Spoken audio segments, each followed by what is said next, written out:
वालेकुम अस्सलाम। बेटा आज हम लोग लास्ट क्लासेस में हमने क्या किया कि हमने बैंक रिकंसिलिएशन स्टेटमेंट का थोड़ा काम कर लिया और आपको न्यूमेरिकल्स भी मिल गए, आपको पता चल गया सब कुछ बैंक रिकंसिलिएशन के बारे में। फिर हमें करेक्शन ऑफ एरर पढ़ना है, लेकिन उसके लिए एक और टॉपिक भी आपको डिस्कस करना पड़ेगा, that is book of prime entry या बुक ऑफ ओरिजिनल एंट्री। देखिए, बुक ऑफ प्राइम एंट्री या बुक ऑफ ओरिजिनल एंट्री जो है ना वो जर्नल्स को कहते हैं, और बुक ऑफ सेकेंडरी एंट्री या बुक ऑफ फाइनल एंट्री जो है वो लेजर को कहते हैं। बुक ऑफ प्राइम एंट्री या book of original entry journals को कहते हैं, जर्नल को नहीं, सिर्फ सारे जर्नल्स को। और बुक ऑफ सेकेंडरी एंट्री या book of final entry ledger को कहते हैं। तो अभी हम बुक ऑफ प्राइम एंट्री का एक चैप्टर है वो पढ़ रहे हैं, उसमें हमें डिफरेंट जर्नल्स पढ़ने हैं। तो एक जर्नल तो हमने पहले डिस्कस किया हुआ है, कौन सा? असल में अभी करेक्शन ऑफ एरर जब पढ़ेंगे ना तो उसमें बुक ऑफ प्राइम एंट्री और बुक ऑफ सेकेंडरी एंट्री का बड़ा काम है, इसी वजह से पहले इसको डिस्कस कर लेना ज़्यादा बेहतर है। तो बुक ऑफ प्राइम एंट्री में कौन कौन से जर्नल आते हैं ये मैं आपको पहले ही बता चुका हूँ, सही है। तो बुक ऑफ प्राइम एंट्री या बुक ऑफ ओरिजिनल एंट्री या जर्नल्स या बुक्स, इस सब का मतलब एक ही है। बुक्स कहें, जर्नल्स कहें, बुक ऑफ ओरिजिनल एंट्री कहें या बुक ऑफ प्राइम एंट्री कहें, एक ही बात है। अब इन जर्नल्स की काइंड्स को समझने के लिए आपको जरा हम रिकैप्चुलेशन करवाएंगे। ट्रांजेक्शन हमारे पास दो टाइप की होती थी, कैश ट्रांजेक्शन और क्रेडिट ट्रांजेक्शन। कैश ट्रांजेक्शन क्या थी? जिसमें इमीडिएट पेमेंट हो जाए, और क्रेडिट ट्रांजेक्शन क्या थी? जिसमें इमीडिएट पेमेंट ना हो। तो कैश ट्रांजेक्शन जो है, अगर कैश आपकी ट्रांजेक्शन में इन्वॉल्व है, हम लोग बैंक रिकंसिलिएशन पढ़ लेते हैं ना भाई, आप लोग अभी अभी आए, बैंक रिकंसिलिएशन हमने पढ़ लिया, तकरीबन सारी बातें उसकी मैंने बता दी। अब उसके आगे हमें करेक्शन ऑफ एरर पढ़ना है। इन करेक्शन ऑफ एरर पढ़ने के लिए पहले बुक ऑफ प्राइम एंट्री या बुक ऑफ ओरिजिनल एंट्री का चैप्टर पढ़ना पड़ता है। तो हमारे पास बुक ऑफ ओरिजिनल एंट्री या बुक ऑफ प्राइम एंट्री को समझने के लिए हम ट्रांजेक्शन की काइंड पर दोबारा चलेंगे कि ट्रांजेक्शन कितने टाइप की होती है, कैश ट्रांजेक्शन और क्रेडिट ट्रांजेक्शन, दो टाइप की ट्रांजेक्शन है। अब वो कौन कौन से जर्नल्स हैं जिसमें कैश ट्रांजेक्शन रिकॉर्ड होती हैं, उसके लिए कैश ट्रांजेक्शन की भी पहले मैं आपको टाइप्स बता रहा हूँ। दो टाइप की कैश ट्रांजेक्शन होती है, या तो कैश ट्रांजेक्शन में आप पेमेंट कर रहे होंगे कैश की, या फिर कैश रिसीव कर रहे होंगे आप। तो कैश ट्रांजेक्शन में या तो कैश रिसीव होगा या कैश क्या होगा, पे होगा। अब इसमें एक मेन बात यह है कि कैश की पेमेंट दो टाइप की हो सकती है, या तो वो माइनर पेमेंट होगी या मेजर पेमेंट होगी। आपके अपने बिजनेस के लिहाज से आपको देखना पड़ेगा कि अगर आपका बिजनेस के लिहाज से कोई पेमेंट आप कर रहे हैं और वो आप समझ रहे हैं कि माइनर है, तो फिर उसको देखेंगे आप अपने लिहाज से। मतलब एक बड़े बिजनेस के लिए बहुत बड़ी पेमेंट भी माइनर हो सकती है, और एक छोटे बिजनेस के लिए एक बहुत छोटी पेमेंट भी मेजर हो सकती है। यानी अगर एक ठेले वाला है, प्याज बेच रहा है, उसके लिए 10 रुपए भी मेजर ही होंगे, 10-20 रुपए, लेकिन एक कंपनी वाले के लिए 10-20 रुपए तो माइनर है। तो मेजर है या माइनर है, इसका फैसला तो आप जब काम कर रहे होंगे उस टाइम पता चलेगा। तो कैश ट्रांजेक्शन में या तो कैश रिसीव होगा या कैश पे होगा। अगर कैश रिसीव होगा ना तो कैश का रिसीट हमेशा मेजर होता है, क्योंकि कैश आप क्यों रिसीव करते हैं? या तो इन्वेस्टमेंट हो रही होती है, कैश आ रहा होता है, या फिर आप किसी से लोन लेते हैं, कैश आ रहा होता है, या फिर आप सर्विस अंजाम देते हैं, कैश आ रहा होता है, या आप गुड्स बेचते हैं, कैश आ रहा होता है। ये सारी चीजें आपको आपके कारोबार के लिहाज से मेजर ही लगेंगी ना। आप मर्चेंडाइज बेचकर जो कैश आएगा उसको माइनर बोल सकते हैं अपने लिए? नहीं, आपकी मर्चेंडाइज आपके लिहाज से बड़ी होगी, आपकी सर्विस आपके लिहाज से बड़ी होगी। इसी वजह से आपकी सारी कलेक्शन जो कैश की होती है वो हमेशा क्या होती है, मेजर। लेकिन जो पेमेंट है वो माइनर भी हो सकती है और मेजर भी हो सकती है। अभी हमने ट्रांजेक्शन की काइंड्स आपके सामने रखी। अब आपको बताया जाएगा वो जर्नल जिसमें, अब आपको बताई जाएगी जर्नल जिसमें स्पेसिफिक टाइप की ट्रांजेक्शन रिकॉर्ड होती है। पहले हमने एक जर्नल पढ़ा हुआ है ना, जर्नल, उसमें क्या होता है, हर किस्म की ट्रांजेक्शन रिकॉर्ड हो सकती है। लेकिन अब जो आपके सामने जर्नल्स आ रहे हैं, they are also book of prime entry और जर्नल, लेकिन उनमें सारी किस्म की ट्रांजेक्शन रिकॉर्ड नहीं होती, मखसूस किस्म की ट्रांजेक्शन रिकॉर्ड होती हैं। इसी वजह से उन्हें कहते हैं हम स्पेशल जर्नल्स। तो उससे पहला जर्नल आपके पास आ रहा है कैश रिसीट जर्नल। ये एक ऐसा जर्नल है जिसमें सिर्फ उस वक्त ट्रांजेक्शन रिकॉर्ड होगी जिसमें कैश रिसीव हो रहा होगा। यानी अगर आपकी ट्रांजेक्शन में कैश रिसीव नहीं हो रहा, पे हो रहा है, तो इसमें नहीं आएगा। आपकी ट्रांजेक्शन में कैश है ही नहीं, तब भी कैश रिसीट जर्नल में नहीं आएगा। आपकी ट्रांजेक्शन में जो है वो कैश जो है वो इन्वॉल्व है और वो मेजर कैश है, मेजर ही होगा, तो उसे कैश रिसीट जर्नल में रिकॉर्ड करेंगे। ये जर्नल आपको नहीं पढ़ना है। दूसरा, कैश पेमेंट जर्नल में एक जर्नल है पेमेंट के अंदर एक जर्नल है कैश पेमेंट जर्नल। इसमें कब ट्रांजेक्शन रिकॉर्ड होगी? जब जो पेमेंट होगी वो कैसी होगी? मेजर होगी, मेजर पेमेंट में। फिर एक जर्नल आ रहा है पेटी कैश बुक। इसमें ट्रांजेक्शन उस वक्त रिकॉर्ड होती है जब पेमेंट कैसी हो? माइनर, आपके बिजनेस के लिहाज से माइनर हो। अब ये जर्नल की कैटेगरीज क्यों बनाई गई हैं? सारा काम जर्नल में हो सकता है ना, तो डिफरेंट जर्नल्स क्यों बनाए गए हैं?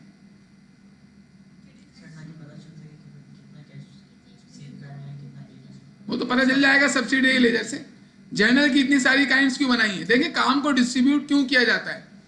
काम को डिस्ट्रीब्यूट क्या, इसमें काम डिस्ट्रीब्यूट हो जाएगा ना। कोई अकाउंटेंट कैश रिसीट जर्नल बनाएगा, कोई अकाउंटेंट कैश पेमेंट जर्नल बनाएगा। एक ही अकाउंटेंट सारे काम तो नहीं कर सकता। इसी वजह से आप ये जर्नल जितने भी आएंगे ये डिफरेंट अकाउंटेंट्स के दरमियान डिस्ट्रीब्यूट कर देंगे। इससे होगा क्या? आप ये बोलना चाह रहे हैं कि अगर सारा काम एक ही बंदे को दे रहे थे तो लोड पड़ जाता। जनरली स्टूडेंट यही समझता है, लेकिन इसका असल में ये इसका जो आप बता रहे हैं ना, आसान हो जाएगा, काम करना आसान हो जाएगा, समझना आसान हो जाएगा, ये इसका फैक्टर हो सकता है, लेकिन ये फैक्टर नहीं है। हाँ, क्या गलती? एंट्री करने में गलती करेगा तो उससे इसका क्या ताल्लुक है? जर्नल बहुत सारे बनाने से गलती? अच्छा, यानी कि आप बोलना चाह रहे हैं पहले कभी जिंदगी में हुआ होगा कि सारा काम एक बंदे को दे दिया होगा, वो गलतियां कर रहा होगा, तो बहुत सारे जर्नल बना के डिस्ट्रीब्यूट कर दिया काम, ये बोल रहे हैं? अच्छा, देखिए इसका मेन रीजन क्या है? मेन रीजन ये है कि ऑर्गेनाइजेशन में ना लोग करते हैं फ्रॉड, पैसे मारते हैं बीच में से। पैसा उनका तो होता नहीं है, किसी और की इन्वेस्टमेंट है और वो अकाउंटेंट वहां बैठा हुआ है। अब अगर पेमेंट भी उसी के हाथ में हो, रिसीट भी उसी के हाथ में हो, पेटी पेमेंट भी उसी के हाथ में है, सब कुछ उसी के हाथ में, उधार वाली ट्रांजेक्शन भी उसी के हाथ में है, तो वो क्या करेगा? गबन, वो कुछ का कुछ लिखकर बीच में से पैसा उड़ा लेगा। इसी वजह से इंटरनल कंट्रोल वीक होता है अगर एक ही बंदे के हाथ में सारा काम हो। तो इंटरनल कंट्रोल को स्ट्रॉन्ग करने के लिए हम काम क्या कर देते हैं? डिवाइड कर देते हैं। अभी आप ऑडिट का जब पढ़ेंगे सब्जेक्ट, एक कोर्स आएगा ऑडिट का, तो वहां पे आपको यही बात दोबारा मिलेगी कि अकाउंट्स डिपार्टमेंट में इंटरनल कंट्रोल को स्ट्रॉन्ग करने के लिए क्या करना चाहिए। तो उसका एक तरीका ये है कि जर्नल्स, डिफरेंट जर्नल्स बनाए जाएं और काम को डिस्ट्रीब्यूट कर दिया जाए। अब देखें, अगर आपकी ऑर्गेनाइजेशन में क्वांटिटी कम है ट्रांजेक्शंस की, तो फिर आप ये जर्नल्स इतने सारे नहीं करेंगे, फिर तो कंट्रोल करना आसान होगा ना। लेकिन अगर ट्रांजेक्शन की क्वांटिटी ज्यादा है, सैकड़ों ट्रांजेक्शन हो रही है, तो फिर आपको डिफरेंट जर्नल्स बना के एक बंदे के हाथ में एक काम दे देंगे आप, और फिर उससे उस किस्म की ट्रांजेक्शन के बारे में क्या करेंगे? इंक्वायर करेंगे। तो ये तो दो जर्नल है ना, कैश रिसीट जर्नल और कैश पेमेंट जर्नल। ये अलग अलग बना रहे हैं नहीं, कुछ ऑर्गेनाइजेशन को मिलाकर एक ही जर्नल बनाते हैं और वो कहलाता है कैश बुक। वो कब करेंगे ये? जब कैश रिसीट और कैश की मेजर पेमेंट की ट्रांजेक्शन की क्वांटिटी इतनी ज्यादा नहीं है, तो अलग अलग जर्नल बनाने के बजाय वो इन दोनों जर्नल को कंबाइन करके एक जर्नल बनाते हैं, and that is called cash book. तो कैश बुक भी एक जर्नल है, लेकिन इसमें कौन सी ट्रांजेक्शन रिकॉर्ड होंगी? कैश रिसीट और कैश की major payment. Minor payment cash book के अंदर नहीं आती। तो आपके सामने कितने जर्नल नजर आ रहे हैं आपको? 4। एक जर्नल आपको पहले से पता था, जर्नल के अंदर तमाम किस्म की ट्रांजेक्शन रिकॉर्ड होंगी। कैश रिसीट जर्नल में सिर्फ कैश की major receipts, cash payment journal में कैश की major payment, petty cash book में माइनर पेमेंट्स, और जो कैश बुक है उसमें कैश की रिसीट और कैश की मेजर पेमेंट्स रिकॉर्ड होंगी। अब इसके अलावा भी और जर्नल्स हैं। जैसे एक जर्नल है आपके पास सेल्स जर्नल। सेल्स जर्नल को सेल्स डे बुक भी कहते हैं, सेल्स जर्नल भी कहते हैं। इसमें ट्रांजेक्शन कब रिकॉर्ड होगी? इसमें उस वक्त ट्रांजेक्शन रिकॉर्ड होगी जब मर्चेंडाइज बेची जाए और उधार पे बेची जाए। पहले मैंने आपको बताई थी ये बात। इसी तरीके से sales return and allowance journal, purchase return and allowance journal, ये हमारे पास ये सारे जो चारों जर्नल्स हैं, ये सारे उधार वाले जर्नल्स हैं, जो क्रेडिट ट्रांजेक्शन वाले जर्नल्स हैं। इसके अलावा भी जर्नल्स हो सकते हैं, लेकिन मैक्सिमम अभी हमने जो आपके लिहाज से सारी quantity journal, number of journals आपके सामने शो कर दी। अब मुझे एक बात बताएं, अगर सारे जर्नल्स ऑर्गेनाइजेशन यूज कर रही है, तो अगर कोई ट्रांजेक्शन इन जर्नल्स में रिकॉर्ड हो रही है ना, तो पहले इस जर्नल में रिकॉर्ड कर देगा, जर्नल में नहीं करेगा। जैसे सेल जर्नल है, उधार पे मर्चेंडाइज बेची जाए, और मर्चेंडाइज बेची जाए तो सेल जर्नल में रिकॉर्ड कर देगा। फिर पीरियड के एंड में उसका टोटल जो अमाउंट आएगा ना, उससे एक ही एंट्री जर्नल जर्नल में बना देगा। यानी जर्नल जर्नल में तो एंट्री बनेगी क्योंकि अकाउंट में पोस्टिंग करनी है, लेकिन आप एक ही एंट्री बनाएंगे फिर किसकी जगह पर, उन तमाम ट्रांजेक्शन की जगह पर जो सेल जर्नल में रिकॉर्ड हुई थी। इससे जर्नल जर्नल वाला जो है उसको भी आप कंट्रोल कर सकते हैं कि एक ही ट्रांजेक्शन रिकॉर्ड कर रहा होगा, उसे पूछना पड़ेगा सेल जर्नल वाले बंदे से, अकाउंटेंट से कि आपने क्या किया है। अब एक सवाल है, अगर मैं आपको कोई ट्रांजेक्शन दूं और मैं आपसे बोलूं बताओ किस जर्नल में रिकॉर्ड होगी, तो आप बता सकते हैं। मिसाल के तौर पर मर्चेंडाइज बेच दी कैश पर, तो सबसे पहले ये देखना है ये कैश वाली है क्रेडिट वाली है, कैश वाली है। तो कैश वाली ये 4 जर्नल्स नजर आ रहे हैं आपको, इनमें रिकॉर्ड होगी। किस में रिकॉर्ड होगी? कैश रिसीट जर्नल में। देखो कैश डेबिट हो रहा हो तो रिसीट होगी, कैश क्रेडिट होगा तो पेमेंट होगी। कैश रिसीट जर्नल में भी आ सकता है, या कैश बुक में भी आ सकता है। अब अगर मैं कहूं मर्चेंडाइज बेची है उधार पर, तो कौन से जर्नल में चला जाएगा? ये तो आसान लग रहा है ना आपको। अब मैं आपसे कहूं ड्राइंग की है ऑनर ने और कैश विड्रॉ किया है, कहां जाएगा ये? कैश क्रेडिट हो रहा है ना, कैश क्रेडिट होने का मतलब है कि पेमेंट हो रही है।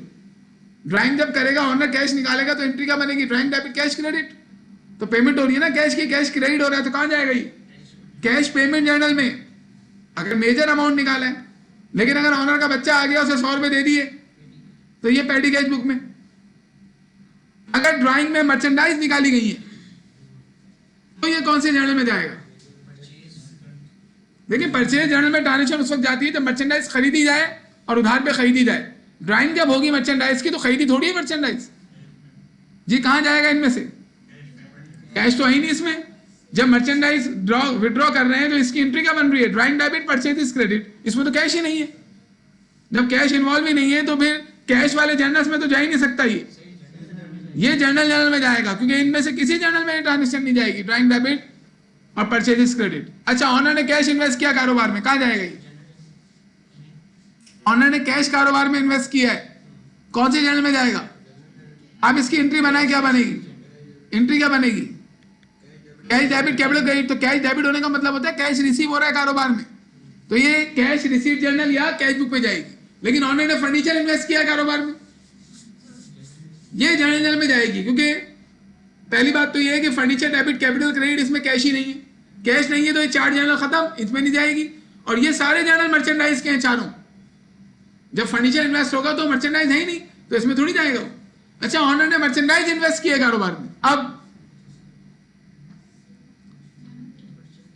अभी भी जर्नल जर्नल में जाएगा, क्योंकि ये जो है ना मर्चेंडाइज से खरीदने और बेचने वाले जर्नल्स हैं उधार वाले, और वो भी उधार वाले। तो ये तो मर्चेंडाइज जो ऑनर ने इन्वेस्ट किया खरीदी भी नहीं गई, बेची भी नहीं गई।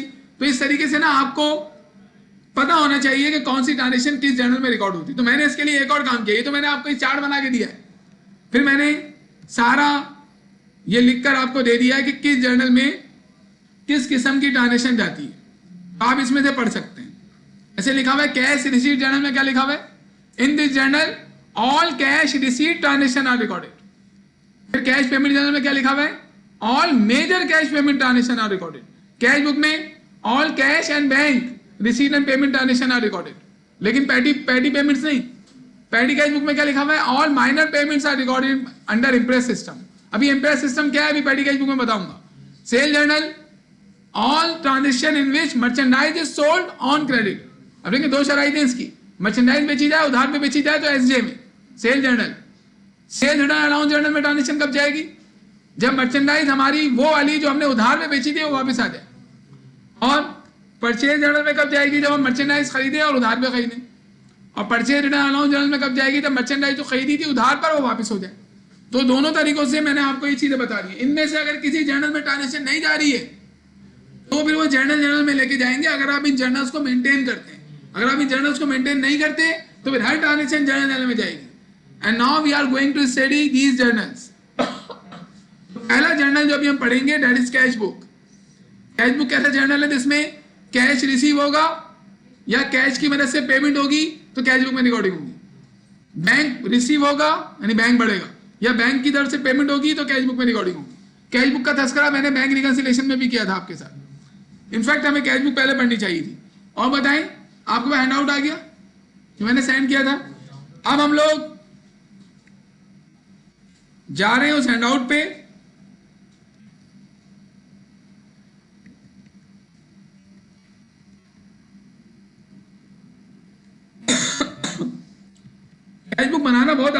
बच्चों वाला है लेकिन पढ़ना तो है।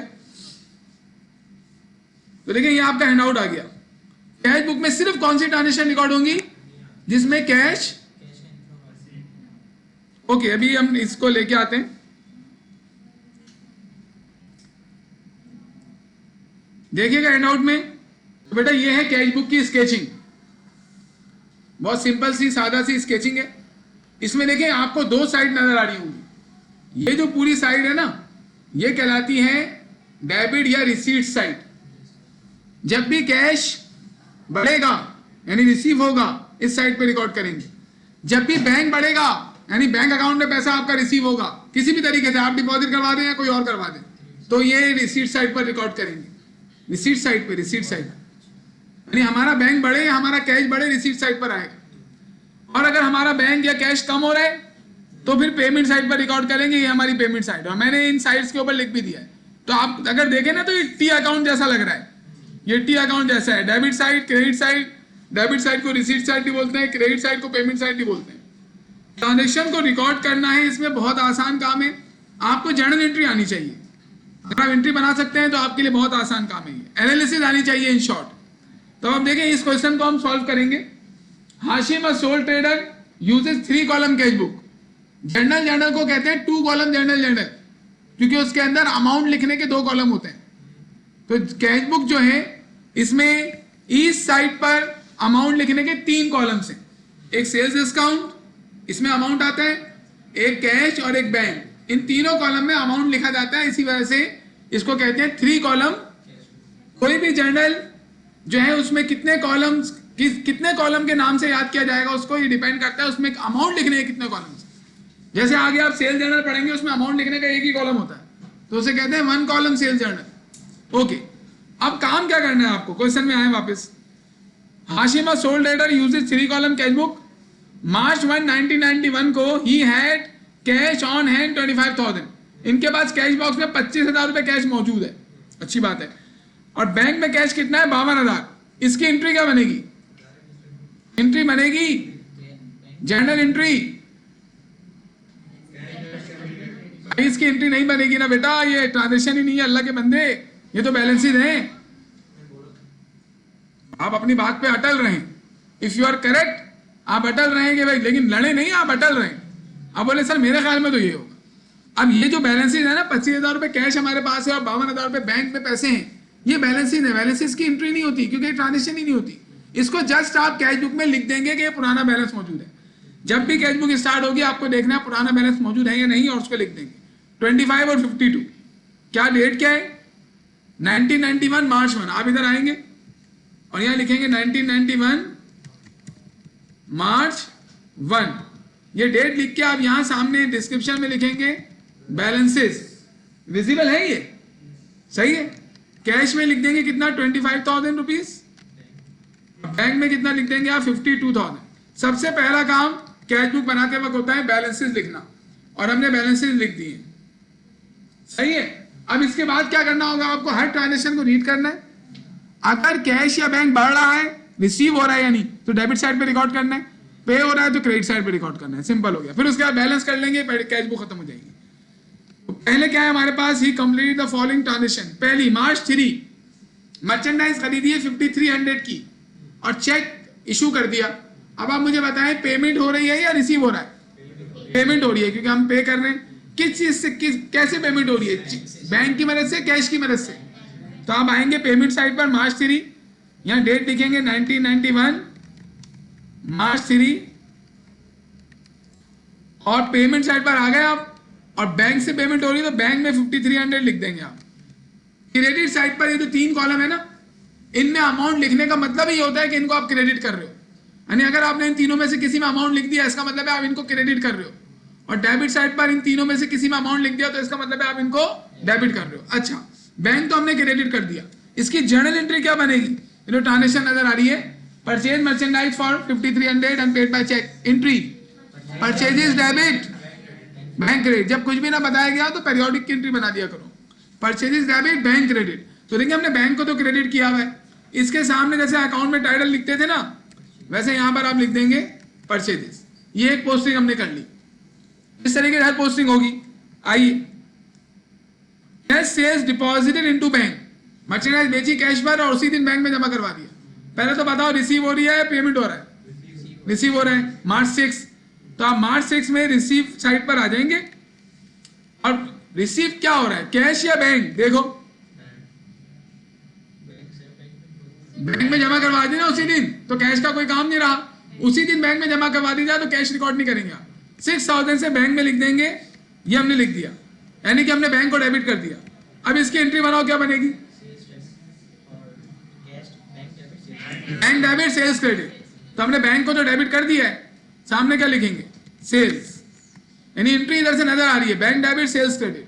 अगर आपको कोई कैश बुक दे दे और आपसे बोले एंट्रीज बनाओ, तो ये जो इनमें अमाउंट लिखे होंगे ना, ये सारे डेबिट हो रहे होंगे और सामने वाले टाइटल्स क्या हो रहे होंगे? क्रेडिट।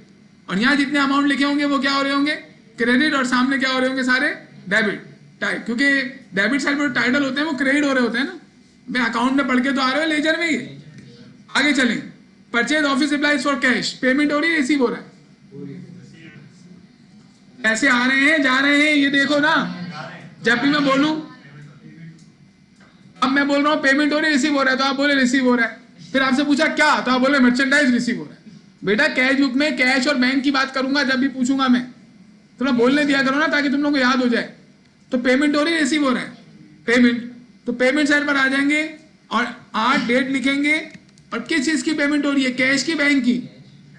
कैश की, तो कैश में 200। देख लें आप, कैश की पेमेंट हो रही है, सप्लाइज कैश की मदद से खरीदी है। अब इसकी एंट्री बनाओ, office supplies debit, cash credit. तो कैश तो हमने क्रेडिट कर दिया, सामने हम लिख देंगे ऑफिस सप्लाइज, ये हो गया। इसके बाद आगे चलें, 10 receive a cheque for 4900 from Mubarak in full settlement of his account 5000 and deposited the cheque into bank. Receive है या पेमेंट है? आ रहा है पैसा, तो रिसीव साइड पे तो हमें जाना है। कितने से रिसीव हो रहा है? 4900। कैश रिसीव हो रहा है, चेक रिसीव हो रहा है? क्या चेक बैंक में जमा करवा दिए? अगर जमा करवा दिया तो बैंक लिखेंगे, नहीं जमा करवाया तो उसे किस में लिखते हैं? कैश में। आप आ जाए रिसीट साइड पर, डेट क्या है? डेट है मार्च 10, तो आप यहाँ 10 डेट लिखेंगे। क्या रिसीव हो रहा है, कैश या बैंक? बैंक। कितना? 4900। फिर आप देखें डिस्काउंट भी दिया है ना हमने इसको, 5000 हमें लेने थे, हमने 4900 लिए, 1000 छोड़ दिए, 100। तो 100 का यहाँ डिस्काउंट आ गया। अब इसकी एंट्री बनाओ, क्या बनती है? Bank debit 4900, sales discount debit 100 और अकाउंट रिसीवेबल क्रेडिट 5000। ये एंट्री बनती है ना। यानी दो चीजें डेबिट होंगी, बैंक डेबिट होगा, सेल डिस्काउंट डेबिट होगा। तो आप देखिए हमने बैंक को भी डेबिट कर दिया है, सेल्स डिस्काउंट को भी डेबिट कर दिया। अब सामने क्या लिखेंगे? Account receivable. और अकाउंट रिसीवेबल में एस नहीं लगाना, एस लगाए बगैर आप यहां पर ऑनर का नाम लिखेंगे मुबारक, यानी आप कस्टमर का नाम शो करेंगे, सप्लायर का नाम शो करेंगे और उस वक्त फिर अकाउंट रिसीवेबल में से एस हटा देते हैं। अगर अकाउंट रिसीवेबल में टी के साथ एस लगा हुआ हो ना तो वो कंट्रोल अकाउंट होता है, और टी के साथ एस नहीं लगाएंगे तो वो सब्सिडियरी अकाउंट होता है। Next, sold merchandise for cash. हाँ भाई, रिसीव हो रहा है, पेमेंट हो रही है, पैसा आ रही है, जा रही है? आ रही है। कितना आ रही है? 2500 रुपए, 15 तारीख। तो आ रहा है तो रिसीव साइड पे आ जाएंगे। वैसे बोलना ऐसा नहीं चाहिए ना, पैसा आ रहा है या जा रही है। हमें बोलना है कैश या बैंक रिसीव हो रहा है या पे हो रहा है, ये है सही। लेकिन आप दिमाग में यही सोचे पैसा आ रहा है या जा रही है, आपको इसीलिए समझ में आ रहा होगा। 2500 रुपए, 2500 रुपए कैश में लिखूं, बैंक में? कैश में। अब इसकी एंट्री बनाओ पहले। क्या एंट्री बनेगी? Cash debit sales credit. तो सामने क्या लिखेंगे हम? सेल्स। अब एक स्टूडेंट मुझसे बोल रहा सर आप एंट्री नहीं पूछा करें, आप डायरेक्ट हमसे पूछा करें सामने टाइटल क्या लिखेंगे, बस हम टाइटल बता देंगे। मैं बोला क्यों? बोले सर एंट्री बताने में मुश्किल होती है। तो जो मुश्किल लगता है वही तो काम करना है, पूरी एंट्री बोलनी है आपको अपने माइंड में। हरकतें नहीं करो बेटा, फजूल में रेंज में आ जाओगे मसला हो जाएगा फिर। 18 withdrew cash for personal use 2000। देखिए मैं आप सबकी बहुत रिस्पेक्ट करता हूं, लेकिन मैं आपकी बहुत बेइज्जती भी कर सकता हूं, समझ में आ रही? इसी वजह से एहतियात करना बहुत जरूरी होता है। Withdrew cash for personal use 2000।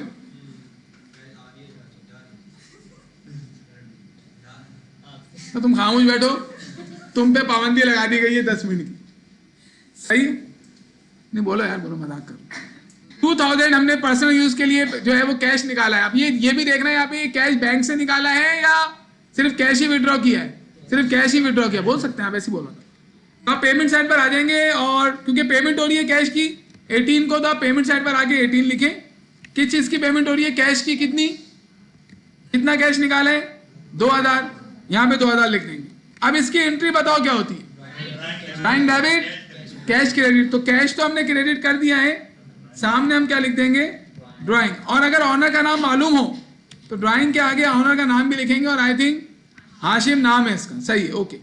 इसके बाद बताएं हाशिम 20 पेमेंट हो रही है, रिसीव हो रही है? इशूड या ड्रॉ लिखा हुआ हो ना चेक के बारे में, तो इसका मतलब होता है पे किया हमने। कितना पे किया है? 2450। पे कितना करना था? 2500। डिस्काउंट हो गया बीच में, तो हम कौन सी साइड पर आ जाए? रिसीट साइड पर, पेमेंट साइड पर जाएंगे ना। क्या डेट है? 20। तो पेमेंट साइड पर 20 डेट लिखेंगे। मुझे बताइए किस चीज की पेमेंट हो रही है? कैश की, बैंक की? बैंक की। देखो पेमेंट में ना चेक इशू किया और फौरन बैंक कम कर देंगे आप। रिसीट में आपको देखना है कि जमा करवाया है या नहीं, तो हम बैंक में लिखेंगे 2450। रिसीव कितने करने थे? पे कितने करने थे? 2500 रुपए। तो 50 रुपए का डिस्काउंट, तो ये हो जाएगा हमारा परचेज डिस्काउंट। अब इसकी एंट्री बताओ।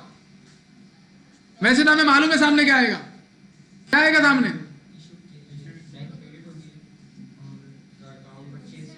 अकाउंट्स पेबल आएगा, लेकिन फिर भी इसकी एंट्री बनाए पूरी। क्या बनेगी? अकाउंट पेबल डेबिट कितने से? 2500। बैंक क्रेडिट 2450 और परचेज डिस्काउंट क्रेडिट 50। पेमेंट कर रहे हो तो खैया होगा ना, तो परचेज डिस्काउंट होगा। तो इसी वजह से देखिए हमने बैंक तो क्रेडिट कर दिया, परचेज डिस्काउंट भी क्रेडिट कर दिया। सामने क्या लिखेंगे? Account payable. नाम दिया हुआ है, क्या नाम था हमारे सप्लायर का? अहमद। तो आप यहां पर अहमद लिख देंगे। इसके बाद आगे आए, withdrew from bank 5000 for office use. Office use के लिए 5000 बैंक से निकाल लिए। ऑफिस यूज के लिए बैंक से पैसे निकालने का मतलब ये नहीं कि पैसा यूज हो गया है। ऑफिस यूज के लिए बैंक से पैसा निकालने का मतलब है ऑफिस, बैंक से निकाल के ऑफिस में लगा लिया है। अब किस पर्पस के लिए यूज होगा अभी बताया नहीं उन्होंने। जी, पेमेंट हो रही है या रिसीव हो रहा है? आप बताइए।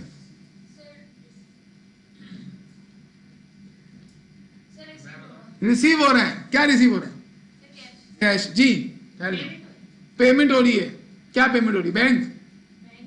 अच्छा, पेमेंट हो रही है बैंक से। सही है ना, डांटे नहीं आप सर। दोनों ये लो भाई,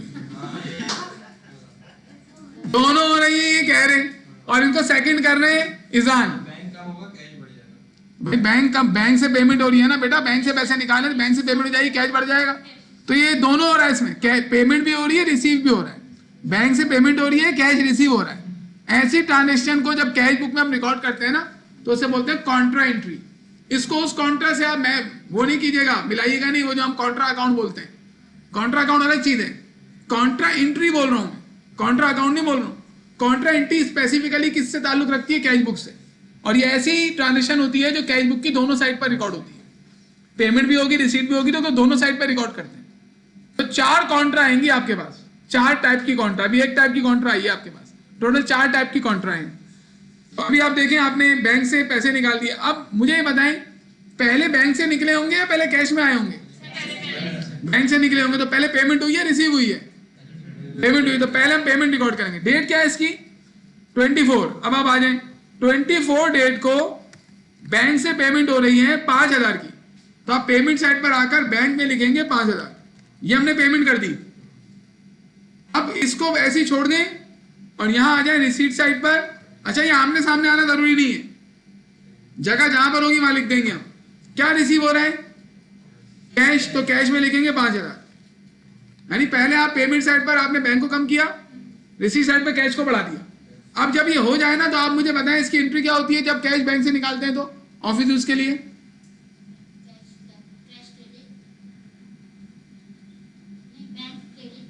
हाँ, बैंक क्रेडिट, कैश डेबिट। यानी ये जो एंट्री है इसमें कैश और बैंक दोनों आ रहे हैं, और एक डेबिट और एक क्रेडिट हो रहा है।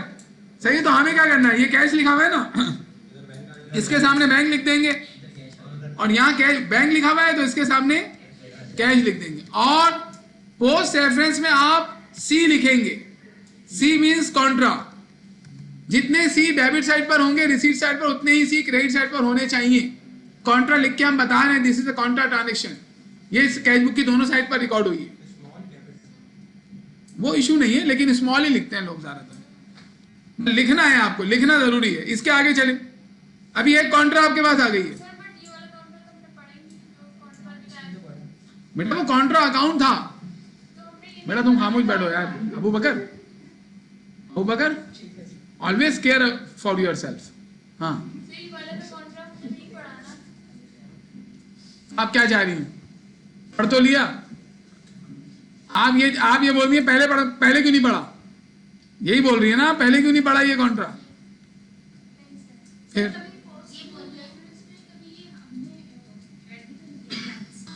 ये बात भी, पहले इनका सवाल तो कंप्लीट होने दें। बेटा क्या बोल रही है, टाइम वेस्ट किए बगैर बोलिए।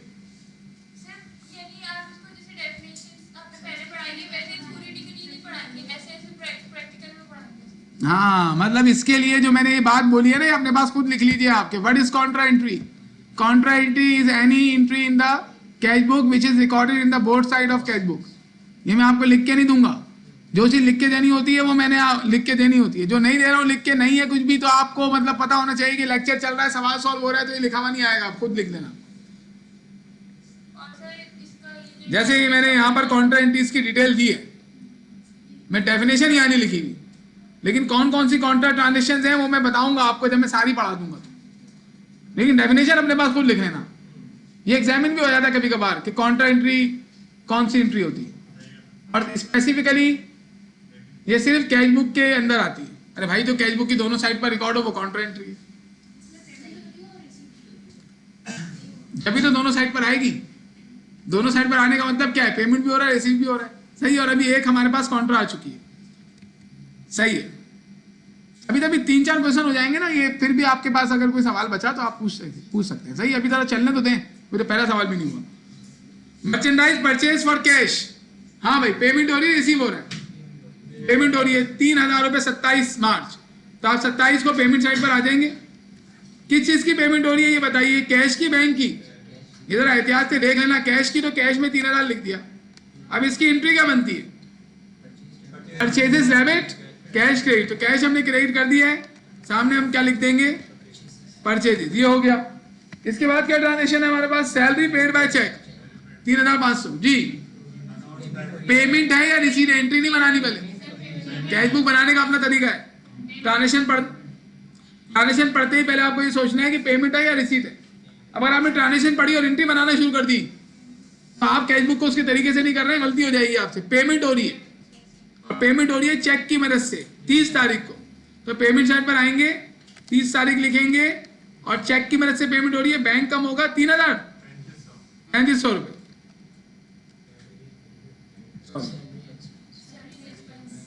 और इसकी एंट्री क्या बनती है, salary expense debit, bank credit. तो बैंक तो हमने क्रेडिट कर दिया, हम सामने लिख देंगे सैलरीज एक्सपेंस। तो हमने अभी क्या किया है, हमने ये पोस्टिंग की है। पोस्टिंग हमारी कंप्लीट हो गई, लेकिन हमारी अभी कैश बुक कंप्लीट नहीं हुई, इसमें और काम अभी है। लेकिन उससे पहले हम क्या करते हैं, एक और कैश बुक के अंदर पोस्टिंग सीखते हैं। अभी सिर्फ पोस्टिंग ही रखते हैं, फिर उसके बाद पोस्टिंग कर लेंगे। 4 कैश बुक बनवाऊंगा मैं आपको, बाकी फिर आप लोग खुद बनाइएगा, जो मैं आपको भेजूंगा मजीद अभी बना लीजिएगा। उसमें ट्रांजेक्शन ही कॉम्प्लेक्स हो सकती है, बाकी कुछ भी नहीं। और ट्रांजेक्शन आप लोगों के लिए क्या कॉम्प्लेक्स होगी, इतना पढ़ के आ रहे हो पीछे। ये एक इब्तिदाई टॉपिक है जो शुरू में पढ़ाया जाता है। मैं शुरू में इसको इस वजह से नहीं पढ़ाता कि शुरू में मुश्किल लगेगा आपको, ट्रांजेक्शन नहीं पढ़ी हुई होंगी, एंट्री नहीं आती होगी। तो अब हम पढ़ रहे हैं तो बड़ा तेजी से आराम से पढ़ सकते हैं, आपकी कोई क्यूरी भी नहीं बचेगी एंड में। ये हमारे पास क्या है, इनाम। तो हमने ये इनाम के लिए स्केचिंग की हुई। सही, आई आप लोग जो है करेंगे ना बेटा। अभी इससे पहले कुछ जो अल्फाज मैंने बोले थे कि अभी हम सिर्फ पोस्टिंग कर रहे हैं, फिर वापस आके इसकी बैलेंसिंग करेंगे, और जो भी इसमें काम बच गए हैं वो इंशाल्लाह करेंगे, हलीम नहीं बनाएंगे इसको। अप्रैल 1, 2003 को इनाम के पास cash on hand and cash at bank 25 और 50 है। ये बैलेंसेज है। इन बैलेंसेज को जस्ट क्या आप करेंगे, 2003 अप्रैल 1 को आप यहाँ आएंगे, और डेबिट साइड पर डेट लिखेंगे 2003 अप्रैल 1, अप्रैल 1 है ना, अप्रैल 1 है ना, 2003 अप्रैल 1, 25-50। तो ये बैलेंस शीट कैश में 25,000 लिख दिया जाएगा और बैंक में 50,000। ये हो गया। इसके बाद क्या है, इसके बाद क्या है, इसके बाद सारी ट्रांजेक्शंस हैं।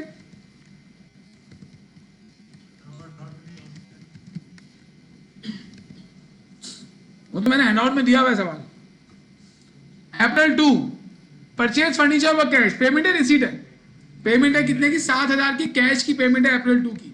तो आप आएंगे पेमेंट साइड पर, डेट लिखेंगे 2003 अप्रैल 2, अप्रैल 2 किस चीज की पेमेंट हो रही है? नहीं कैश की या बैंक की? कैश की, ये पूछूंगा ना मैं आपसे। कैश की पेमेंट हो रही है 7,000। अब इसकी एंट्री बनाएंगे आप। एंट्री क्या बनेगी इसकी? Furniture debit cash credit. तो कैश तो हमने क्रेडिट कर दिया है, सामने हम क्या लिख देंगे, फर्नीचर। ये हो गई हमारी पोस्टिंग। उसके बाद cash sales 5,000 of which 2,000 was deposited into bank. अब मुझे पता है पेमेंट हो रही, रिसीव हो रही है। क्या रिसीव हो रहा है? कैश और बैंक दोनों रिसीव हो रहे हैं। तो ये कॉन्ट्रा है? ये कॉन्ट्रा नहीं है। कॉन्ट्रा वो होती है जिसमें कैश और बैंक दोनों तो हो, लेकिन एक पे हो रहा है, एक रिसीव हो रहा हो। इसमें तो दोनों ही रिसीव हो रहे हैं, दोनों ही रिसीव हो रहे हो, दोनों ही पे हो रहे हो, तो वो कॉन्ट्रा थोड़ी होगी, वो तो सिर्फ रिसीव साइड पे रिकॉर्ड हो जाएगी। अब इसमें बताएं आप, कैश कितना हमारे पास आएगा? 3,000 और बैंक में कितना जाएगा? 2,000। उसी दिन अगर कैश डिपॉजिट करवा दिया जाए ना तो कभी भी कॉन्ट्रा नहीं होती। अभी कैश भी बढ़ेगा, बैंक भी बढ़ेगा, दोनों रिसीव साइड पर। और डेट क्या है? 3। तो आप इधर 3 डेट डालेंगे। कैश कितना बढ़ाएंगे? 3,000 और बैंक बढ़ाएंगे कितना? 2,000। अब इसकी एंट्री बनाएं। Cash debit 3,000, bank debit 2,000, sales credit. हाँ, तो हमारे पास कैश और बैंक तो सामने आ गया, तो सामने हम क्या लिख देंगे? सेल्स।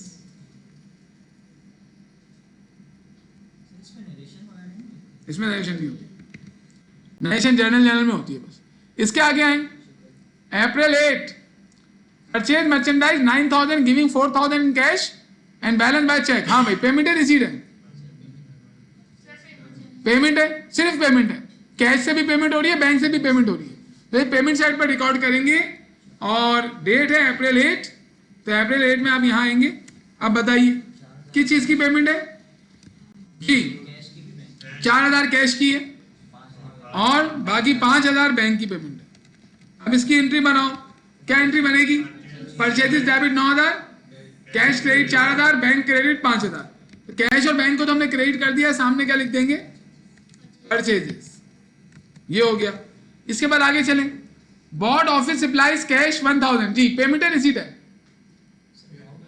भाई मर्चेंट ऑफिस सप्लाईज खरीदी है, पेमेंट हो रही है। कितनी पेमेंट हो रही है? 1,000। खरीदोगे तो पेमेंट ही होगी 9 को। तो 9 डेट लिखेंगे और किस चीज की पेमेंट हो रही है? कैश की। कितनी? 1,000। तो 1,000 कैश में लिख देंगे और बताएं इसकी एंट्री क्या बनेगी? Office supplies debit cash credit. तो कैश को क्रेडिट कर दिया और सामने क्या लिखेंगे? Office supplies. कितना आसान है। बस कॉन्ट्रा एंट्री जो है ना और डिस्काउंट वाली एंट्री वो एहतियात से करनी होती है। और कॉन्ट्रा एंट्री को देखना है आपको। कॉन्ट्रा एंट्री को पहचानने का आसान तरीका मैं आपको बता रहा हूं। आप उसकी जर्नल एंट्री बना लो। अगर जर्नल एंट्री में कैश और बैंक दोनों आ रहे हैं और एक डेबिट एक क्रेडिट हो रहा है, बस कॉन्ट्रा हो गई। अगर जर्नल एंट्री के अंदर आपके पास कैश और बैंक तो आ रहे हैं लेकिन दोनों डेबिट दोनों क्रेडिट हो रहे हैं, तो कॉन्ट्रा नहीं होगी। एंट्री बना करना, अगर आपको मुश्किल लग रहा है एंट्री बना के, एंट्री गलत नहीं बना लेना, एंट्री सही बनाना। बस एंट्री बना के एनालाइज कर ले आप। अच्छा, अगर कोई ट्रांजेक्शन आए ऐसी, sold merchandise on account ₹10,000 for example, तो उसे कहां पे रिकॉर्ड करेंगे? रिसीट साइड पे, पेमेंट साइड पे? हाँ बताएं। Sold merchandise on account ₹10,000, receipt side पे। Sold merchandise on account ₹10,000, receipt side पे। इनको बताने तो दें। Sold merchandise on account ₹10,000, payment side पर। ये तो हो ही नहीं सकता। मर्चेंडाइज बेची है आपने, बेची है तो पैसे दोगे। बेचते भी हो, पैसे भी देते हो, तो मुझे बता दो अपनी दुकान का पता। हाँ बेटा, सोल्ड मर्चेंडाइज ऑन क्रेडिट, फिर पेमेंट साइड पर आएगी कैश बुक में, रिसीट साइड पे? रिसीट साइड पर। हाँ बेटा, पेमेंट साइड पर। मुझे पता है ना, तुम बता दोगे डायरेक्ट तो बात ही खत्म हो जाएगी ना फिर तो। उधार पर है तो बेटा ये नहीं आएगी कैश बुक में। कैश बुक में सिर्फ वो ट्रांजेक्शन आती है जिसमें कैश या बैंक हो।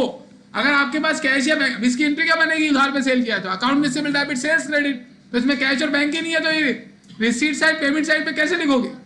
रिसीट साइड पे तो जब लिखोगे ना जब कैश आएगा, पेमेंट साइड पे उस वक्त लिखेंगे जब कैश जाएगा, तो इसमें तो कुछ भी नहीं है भाई, दोनों गलत हैं। कैश बुक में आएगी नहीं है ट्रांजेक्शन, पता नहीं यार क्या हो है। फर्नीचर ड्राइंग हो गई, फर्नीचर ड्रॉ किया है, बताए ना। कैश और बैंक नहीं है, नहीं अगर ड्राइंग की है, मर्चेंडाइज निकाली है तो ड्राइंग डेबिट परचेज क्रेडिट, तो इसमें कैश और बैंक नहीं है। जब तक आपकी एंट्री जो बन रही है उसमें कैश बैंक नहीं होगा तो कैश बुक में नहीं आएगा वो।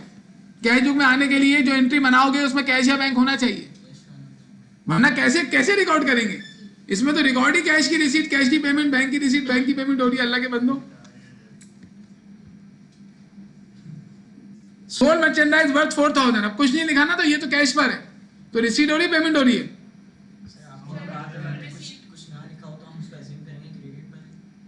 कहां पर, कहां बताया था, किस टॉपिक में बताया था? और टॉपिक तो बताओ, मुझे पता है मैंने कौन से टॉपिक में बताया था।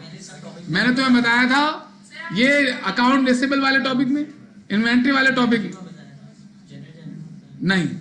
जब हम लोगों ने जर्नल और वो पढ़ा था अकाउंटिंग क्वेश्चन, तो उसमें आपको बताया था इफ नथिंग इज मेंशन तो कैश पर एज्यूम करेंगे, और अगर सप्लायर का नाम मेंशन है तो उधार पे एज्यूम करेंगे, जाके रिवाइज कर लें।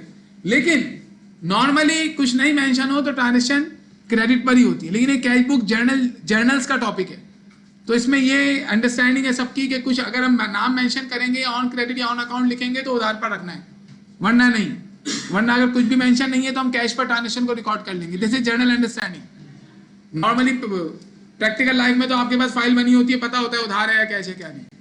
अभी इसे कैश पर रिकॉर्ड करेंगे। रिसीट साइट रिसीव हो रहा है ना बेटा, 4000 से रिसीव हुआ है 11 को जी।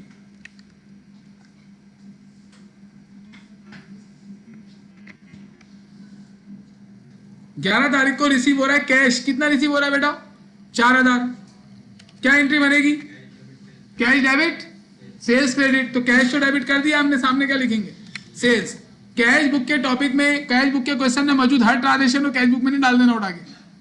हो सकता है 12 ट्रांजेक्शन दिए हो और उसमें 10 ट्रांजेक्शन नहीं जा रही हो कैश बुक में, जो जा रही होगी उसी को लेके जाएंगे आप, अपनी तरफ से कुछ भी। अब एक कैश बुक के अंदर अगर लिखा हुआ आ गया कि आपका ऑनर ने अभी कारोबार स्टार्ट किया है, 1 लाख रुपए कैश इन्वेस्ट किया है और 10 लाख रुपए की बिल्डिंग इन्वेस्ट की है।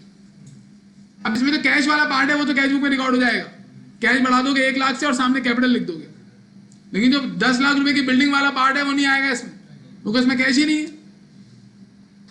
जब कैश नहीं है तो आप नहीं रिकॉर्ड करेंगे इसको। और अगर वो ऑनर सिर्फ 10 लाख की बिल्डिंग ही इन्वेस्ट करता तो एंट्री क्या बनती है? Building debit capital credit. तो कैश ही नहीं है इसमें। कैश या बैंक होना जरूरी है कैश बुक के लिए। हाँ 13 paid to supplier by cheque 6000 in full settlement account 6200। Payment है रिसीट है, कितने की पेमेंट की है? 6000 की। करनी कितनी थी? 6200। तो 200 का डिस्काउंट है। डेट क्या है? 13। तो पेमेंट साइड पर आएंगे, 13 डेट डालेंगे और किस चीज की पेमेंट है? कैश की, बैंक की? देख लें आप, बैंक की पेमेंट है 6000। डिस्काउंट कितना आएगा? 200। और फिर इसकी एंट्री बनाएंगे हम, क्या बनेगी? Accountable debit 6200, purchase discount credit 200 और बैंक क्रेडिट 6000। सही है। तो अब हमारे पास सप्लायर का नाम यहाँ मेंशन नहीं है, तो आप पूरा यहाँ पर अकाउंट्स पेबल लिख देंगे, accounts payable. Next, deposited cash into bank. हाँ आप बताएं हूं क्या? Deposited cash into bank receipt side पे रिकॉर्ड होगी, पेमेंट साइड पे? कभी कभार ऐसा होता है कि आवाज जो है ना वो हलक के नीचे से आ रही होती है। हाँ तो आवाज ऐसी आनी चाहिए कि नहीं, मुझे पता है आपने कहा, मुझे तो आवाज भी आ गई आपकी। लेकिन कभी कभार होता है ना, इंसान सोचता है कि उसका आंसर गलत हो शायद, या फिर वो कोई गलती करता है तो उसकी आवाज हलक के नीचे से आ रही होती है। तो ऐसी आवाज नहीं निकलनी चाहिए आपकी। सही है जी। हाँ आप बताएं। Deposited cash into bank payment है, रिसीट है। एंट्री बनाओ इसकी, जरा एंट्री बनाओ इसकी एंट्री। इसकी जर्नल एंट्री पूछ रहा हूं।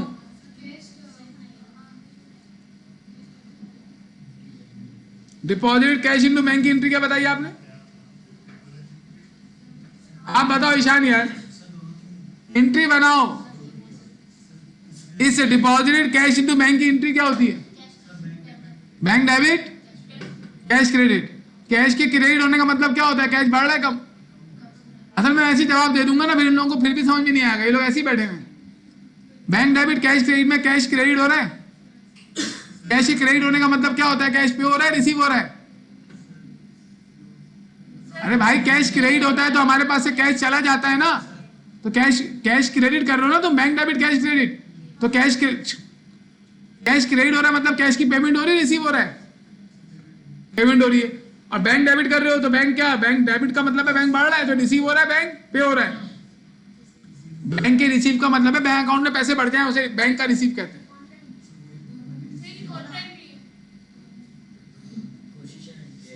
मैं तो ऐसा लग रहा है अपने लिए काम कर रहा हूं आपके लिए फिक्रमंद है भाई, इसी वजह से आपसे पूछ रहे, वरना पूछता ही नहीं मैं आपसे। बैंक डेबिट हो रहा है, कैश क्रेडिट हो रहा है, तो क्या इसमें रिसीट और पेमेंट दोनों हैं? हाँ, तो बेटा ये कॉन्ट्रा एंट्री है ना, सिंपल सी तो चीज है। Bank debit cash credit, bank debit हो रहा है, कैश क्रेडिट हो रहा है। अगर कोई सी भी ऐसी एंट्री आए इसमें कैश और बैंक दोनों हो और एक डेबिट एक क्रेडिट हो रहा है, कॉन्ट्रा एंट्री होगी। कॉन्ट्रा एंट्री का मतलब दोनों जानिब रिकॉर्ड होगी। चले अब आप बताएं, ईशान के आगे जो बैठे हैं, क्या नाम है आपका? मुस्तकीम, शुएब भाई ये बताएं पेमेंट किसकी होगी पहले? ये डिपॉजिट कैश इन बैंक में पेमेंट किसकी हो रही है? अरे भाई जाओ, हाँ बताओ, पेमेंट किस चीज की हो रही है बेटा? बैंक में पेमेंट जा रही है। तो पेमेंट कहां से हो रही है? कैश में से हो रही है, बैंक में से हो रही है?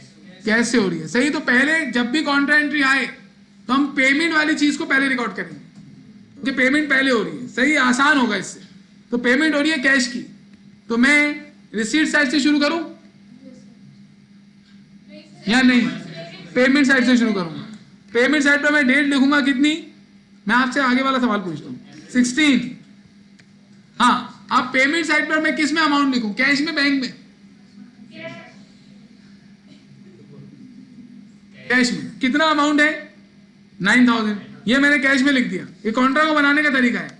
फिर आप रिसीट साइड पर आएंगे और रिसीट साइड पे भी डेट लिखेंगे और क्या चीज बढ़ रही है? बैंक। तो बैंक के अंदर अमाउंट लिखेंगे। उन्हें बोलने दे बेटा। ये अमाउंट लिखने के बाद अब इसकी एंट्री बोलिए, जर्नल एंट्री क्या थी इसकी? हाँ, जहां बैंक लिखा हुआ है ना उसके सामने आपने कैश लिख देना है, और जहां कैश लिखा हुआ है उसके आगे आपने बैंक लिख देना है। और इधर भी पोस्ट रेफरेंस में सी आएगा और यहां भी पोस्ट रेफरेंस में सी आएगा। That denotes contra entry.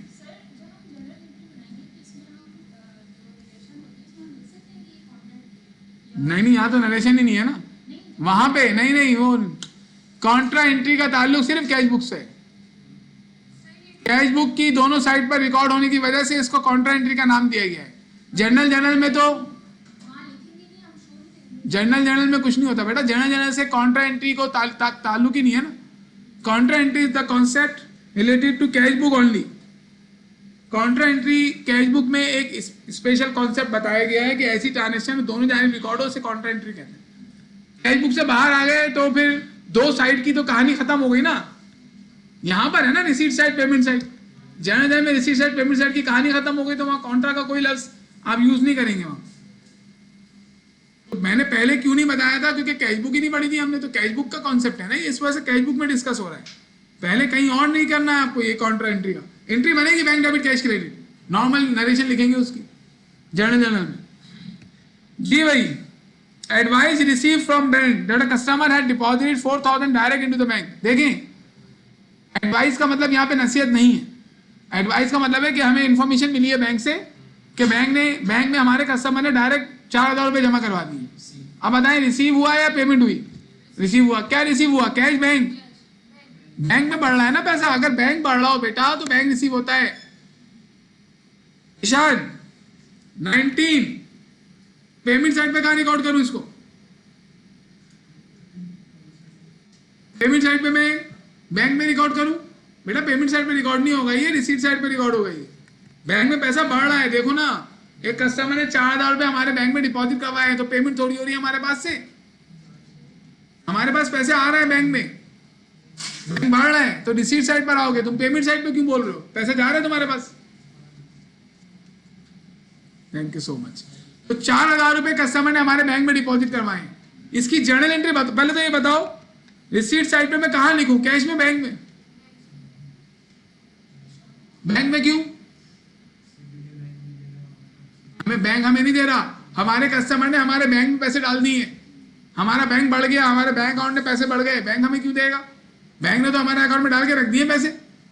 Customer के बैंक में पैसे जमा करवाने का मतलब नहीं मालूम? कस्टमर गया बैंक में पैसे डिपॉजिट करवा दिए उसने, तो बैंक बढ़ गया हमारा, बस ये हुआ है। बैंक तो जब देगा जब हम बैंक से पैसे मांगेंगे, अभी हम थोड़ी मांग रहे। कहां लिखूं मैं? बैंक में। बैंक में लिखने का मतलब है मैं ये बता रहा हूं कि मेरे बैंक अकाउंट में पैसे बढ़ गए। अल्लाह के बंदे, कुछ खा भी के आया करो बेटा। एंट्री बताओ चलो ईशान। ये जो ट्रांजेक्शन है, deposited advice receive from bank that customer had deposit 4,000 direct into the bank. जी क्या एंट्री बनेगी ईशान? जी Ishan, journal entry, bank debit, account receivable credit, good. तो आप यहां सामने क्या लिखेंगे? Account receivable, good. मैंने इस वजह से बोला है, बोलना तो नहीं चाहिए था, लेकिन सिचुएशन ऐसी बन गई है कि इस ट्रांजेक्शन में गुड बोलना पड़ रहा है, क्योंकि कस्टमर का नाम कहाँ है? कस्टमर का नाम है? अरे नहीं, अकाउंट लिखना है या अकाउंट्स लिखना है? इसका ताल्लुक इससे होता है कि आप कंट्रोल अकाउंट में पोस्टिंग कर रहे हैं डायरेक्ट या फिर कस्टमर के अकाउंट में कर रहे हैं। कस्टमर का नाम नहीं पता तो हम ये कंट्रोल अकाउंट में डालेंगे डायरेक्ट। अल्लाह के बंदे, withdrew from bank 1500 for personal use. जी पेमेंट साइड है, ये पेमेंट हो रही है, रिसीट हो रहा है? पेमेंट हो रही है। पेमेंट किस चीज की हो रही है? कैश की, बैंक की? बैंक की। तो हम पेमेंट साइड पर आएंगे, 21 डेट लिखेंगे। हाँ बेटा आप बताओ, किस चीज की पेमेंट करूं, कैश की, बैंक की? अबे भैया पहले से पढ़ा करो ना, तैयार रहा करो। ये है 21 नंबर, 21 अप्रैल 21। पर्सनल यूज के लिए 1,500 रुपए ऑनर बैंक से निकाल लेता है, तो पेमेंट हो रही है। कहां से पेमेंट हो रही है? कैश बॉक्स में से, बैंक में से? दोबारा बुलवाते हो तुम लोग, बैंक में से पेमेंट हो रही है। तो पेमेंट साइड पे कैश को बढ़ा दूं? पेमेंट साइड पे पहले अल्लाह, बैंक को कम करेंगे ना हम लोग, और बैंक को कम करने के लिए पेमेंट साइड पे आना पड़ेगा। पेमेंट साइड पे हम कैश या बैंक को बढ़ाते थोड़ी है, कम करते हैं। तो मैंने बोला था आपसे कि पेमेंट साइड पे मैं कैश को बढ़ा दूं, तो आप पहले बोलेंगे था पेमेंट साइड पे बढ़ता नहीं है, कम होता है, पहली चीज। दूसरी चीज है कैश को कम नहीं करना है, बैंक को कम करना है। सही है, क्योंकि उसने जो 1,500 निकाले वो बैंक से निकाले, तो यहाँ 1,500 लिख देंगे। सीरियस हो जाए बड़ा, जानवान पकड़ लें पढ़ने में। ये 4-5 बच्चे हैं तो सही जवाब देते हैं फौरी तौर पर, बाकी आप लोग थोड़े से जो है वो अटेंटिव नहीं होते हो। अटेंटिव हो गए आंसर दे दोगे। क्या एंट्री बनेगी इसकी? ये जो 1,500 रुपये निकाले आप बता दें। 1,500 रुपये पर्सनल यूज के लिए निकाले बैंक से। बेटा पढ़ लो, थोड़ा मेहनत कर लो। तो बैंक तो हमने क्रेडिट कर दिया है, तो सामने हम क्या लिख देंगे? ड्राइंग। और क्योंकि हमें ऑनर का नाम मालूम है, इनाम, तो हम इनाम लिख देंगे। इसके आगे receive 6585 from mister Solanki in full settlement of 6,700। लेने कितने थे? ये अमाउंट लेना था, लिया 6,700। तो ये क्या हुआ? ये अमाउंट लिया हमने और ये लेना था। चलो बताओ, रिसीट साइड पर जाएंगे, पेमेंट साइड पर 22 तारीख 22 तारीख को रिसीट साइड पर कितना अमाउंट? कहां लिखूं? कैश में, बैंक में? कैश रिसीव किया है, और अगर चेक भी रिसीव करते लेकिन डिपॉजिट नहीं करवाते ना, तो भी कैश में ले 6585।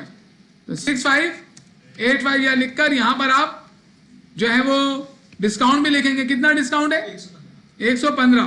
तो 115 हम डिस्काउंट में लिख देंगे, और यहां पर अकाउंट रिसीवेबल कस्टमर के नाम के साथ, अकाउंट रिसीवेबल जी अगला बताइए, पेड सैलरी, पेमेंट है रिसीट है? पेमेंट है। कितने की? 8,000 की, अप्रैल 23। तो ये पेमेंट साइड पे कर लूँ काम, यहाँ पर या पेमेंट साइड पे काम करूँ? अच्छा यहाँ करूँ पेमेंट साइड पर। क्या डेट लिखनी पड़ेगी? 23। किस चीज की पेमेंट है बेटा? कैश की, बैंक की? कैश की। तो कैश में लिख दूं, कितना अमाउंट है? 8,000। अब इसकी एंट्री बनाएंगे, salary expense debit, cash credit. तो कैश तो हमने क्रेडिट कर दिया, सामने क्या लिख देंगे? Salaries expense. इसके बाद paid rent for the month by cheque 4,000। हाँ बेटा, पेमेंट है रिसीट है? किस चीज की पेमेंट है? चेक की यानी बैंक की ना, बैंक की मेरे से पेमेंट हो रही है 26। हलक के नीचे दबार आ रही है जी। तो 4,000 रुपए जो है वो हम बैंक पे लिख देंगे। एंट्री क्या बनेगी इसकी? क्या नाम है आपका? क्या नाम क्या है आपका? आपका नाम क्या है? अबीर। अबीर अबीर अबीर फातिमा। अबीर फातिमा को बोलना है, नहीं पता था आपको? अच्छा चलो, मैं तो उन्हीं से बात कर रहा था। हाँ तो हम यहाँ पे क्या लिख देंगे? बैंक को तो क्रेडिट कर दिया, सामने क्या लिखेंगे? Rent expense. खत्म हो गया, ये हमने पोस्टिंग कर ली। इसमें सिर्फ एक ही काउंटर आई है। आगे चलें,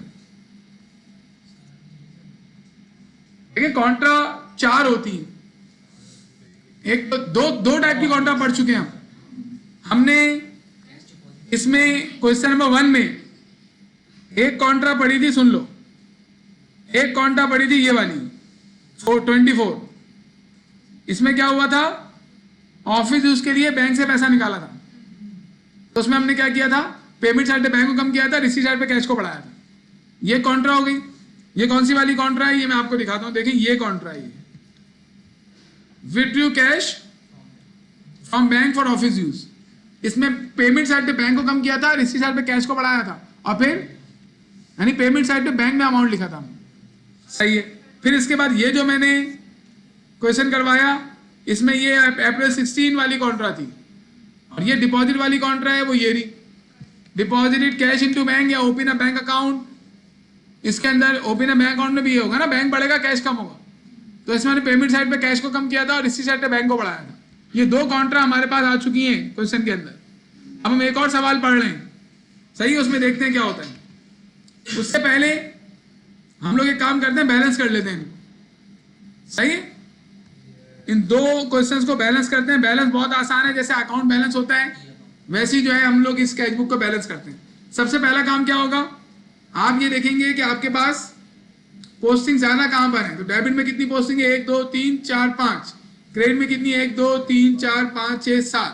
जहां पोस्टिंग ज्यादा हो 1-2 लाइनें छोड़ के एक लाइन खींचे आप इस तरीके से जो मैंने डाली है, फिर 2 लाइनें छोड़ के लाइन और फिर डबल लाइन। यही चीज डेबिट साइड पे भी क्रेडिट साइड पे दोनों जानिब होगी। जहां पोस्टिंग ज्यादा हो वहां से आपको 2-3 लाइनें छोड़ के जो लाइंस यहां ड्रॉ करनी है वही लाइन दोनों जानिब आमने सामने होनी चाहिए। और लाइंस कितनी होगी? 1 लाइन डालेंगे ये दोनों जगह, और अमाउंट के कॉलम में लाइन डालना है आप सिर्फ, और 2 लाइनें छोड़ के फिर 1 लाइन फिर डबल लाइन। अब करना क्या है? ये 6 के 6 कॉलम टोटल कर लेंगे आप। टोटल करने से आपको मालूम चलेगा कि सेल डिस्काउंट पूरे मंथ का कितना था? 100 रुपीज। और कैश कितना डेबिट हुआ? 32,500। बैंक कितना डेबिट हुआ? 62,900। परचेज डिस्काउंट टोटल 50 है। कैश की पेमेंट हुई 5,200 और बैंक की पेमेंट हुई 16,250। ये आपने टोटल कर लिए सारे।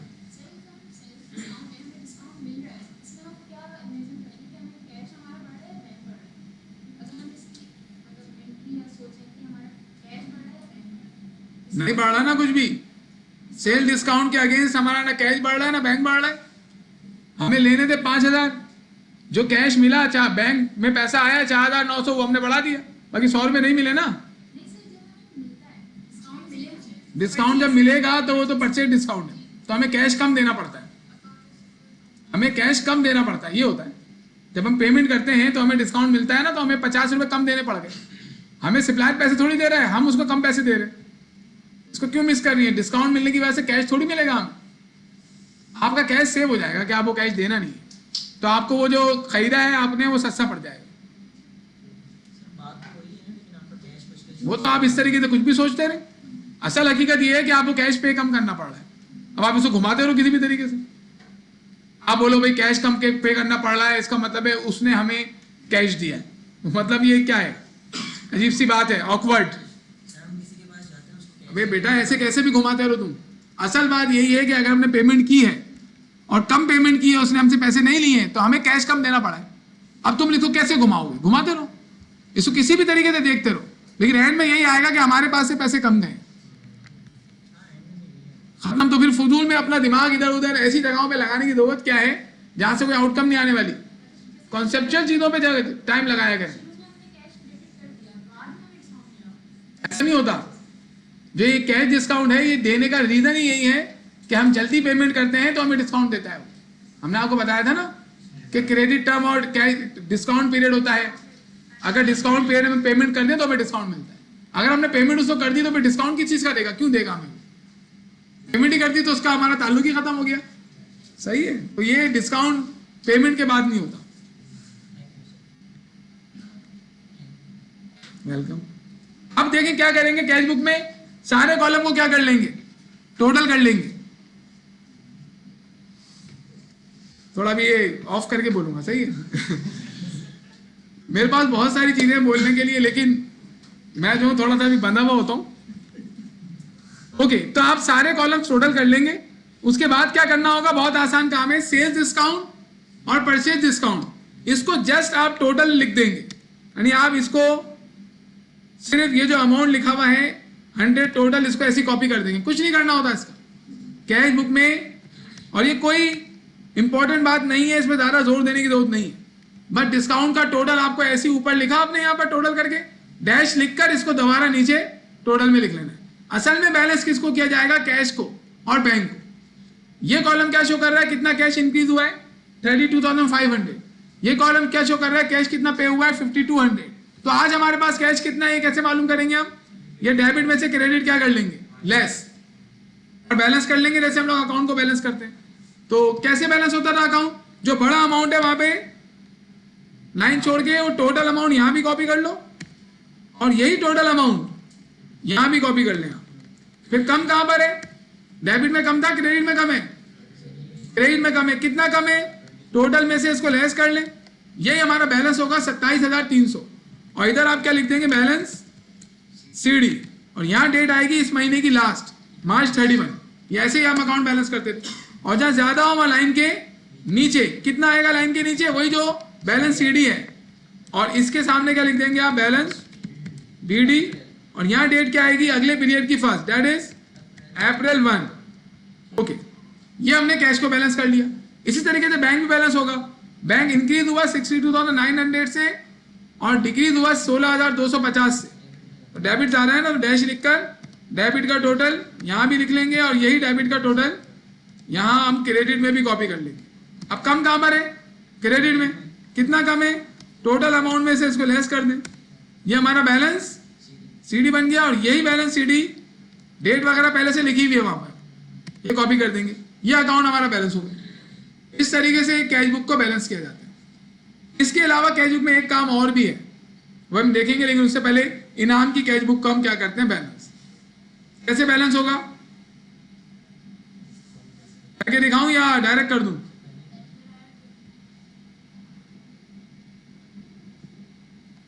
अगर हो गई अच्छी बात है।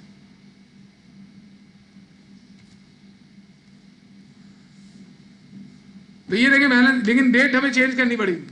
क्या थी, अप्रैल 30, और यहां आएगी मई 1। तो उसी तरीके से देखिए बैलेंस हो गया, हमने टोटल किया कॉलम्स को, तो इतने से कैश इंक्रीज हुआ और इतने 29,000 कैश डिक्रीज हुआ, तो हमारे पास इंक्रीज ज्यादा हुआ था, बैलेंस हो गया। सही है। अब मैं आपको एक चीज बताना चाह रहा हूं, वो ये है कि ऐसा हो सकता है कि हमारे पास, क्या ऐसा हो सकता है कि कैश के डेबिट का टोटल 50 हो, क्रेडिट का टोटल 60,000 हो। कैश में ऐसा नहीं हो सकता ना बेटा, कैश बॉक्स में 50,000 डाले 60,000 निकले, वाह, कैश में नहीं हो सकता ये। तो जादुई मर्तबान हो जाएगा क्या ये? बैंक में हो सकता है कि अगर बैंक का टोटल डेबिट का आ रहा है 50,000 तो क्रेडिट में आ रहे 60, इसका मतलब है हमने 60,000 की पेमेंट कर दी, हालांकि हमारे अकाउंट में 50 थे। कैसे कर दी? ओवरड्राफ्ट। 10,000 रुपए बैंक ने हमें ज्यादा निकालने की इजाजत दी थी, हमने निकाल दिए बैंक से। तो अगर ऐसा हुआ और बैंक का बैलेंस क्रेडिट में आ गया तो फिर आप कैश बुक बनाते वक्त शुरू में बैलेंस लिखते थे ना, ये जो बैलेंस लिखते थे आप, ये बैलेंस लिखे आपने। अगर बैंक का बैलेंस ओवरड्राफ्ट दिया जाए तो फिर बैंक का बैलेंस डेबिट में लिखने के बजाय आप क्रेडिट में लिखेंगे, क्योंकि ओवरड्राफ्ट तो मतलब क्या है, बैंक से आपने उधार ले लिया है तो वो आपकी लायबिलिटी होती है, और लायबिलिटी डेबिट साइड पर नहीं आती, क्रेडिट साइड पर आती है। ऐसा ही क्वेश्चन नंबर 4 में हो रहा है, देखिए आप। The following transactions for the month ending 31 Jan 2021 of H Ahmed, balance of cash, महीने के शुरू में 40,000 बैलेंस है कैश में, जबकि बैंक का बैलेंस कितना है हमारे पास 1 लाख ओवरड्राफ्ट। इसका मतलब क्या हुआ, हमने बैंक से 1 लाख रुपए ज्यादा निकलवा लिए थे। अब ओवरड्राफ्ट को, कैश कभी भी ओवरड्राफ्ट नहीं आया, कैश का बैलेंस क्रेडिट में नहीं आता, बैंक का आता है। तो वो किन किन तरीकों से आपको बता सकता है कि ये एबनॉर्मल बैलेंस है? कुछ भी नहीं बोले, बस बैंक का बैलेंस बता रहे हो, डेबिट साइड पे लिख देना। जैसे कैश का बैलेंस मैंने लिखा है ना यहाँ पे, बैंक का बैलेंस लिख देना। लेकिन अगर बैंक का बैलेंस एबनॉर्मल हुआ तो ये चीजें लिख के दे सकता है। वो बोलेगा बैलेंस, बैंक बैलेंस क्रेडिट में आ रहा है, या वो लिखेगा बैंक का बैलेंस एबनॉर्मल है, या वो लिख दे बैंक ओवरड्राफ्ट, जैसे सवाल में लिख दिया, या नेगेटिव बैलेंस लिख देगा बैंक का। इन चारों में से कोई बात लिख दे, या किसी और तरीके से आपको एक कम्युनिकेशन हो जाए कि बैंक का जो बैलेंस है वो अब क्रेडिट में है, ओवरड्राफ्ट है, तो फिर आप कैश बुक बनाते वक्त जो बैलेंस शुरू में लिखते हैं उसमें कैश का बैलेंस डेबिट में ही लिखेंगे, लेकिन बैंक का बैलेंस क्रेडिट में लिखेंगे। आज मैंने क्लास शुरू नहीं की यार।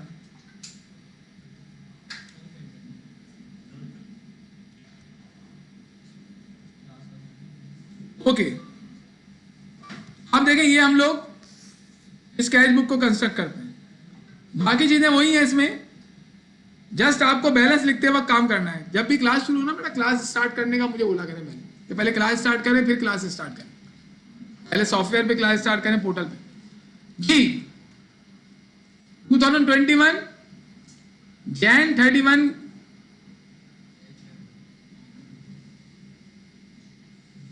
Jan 31 को इनका अकाउंटिंग पीरियड एंड हो, मतलब पीरियड एंड हो रहा है।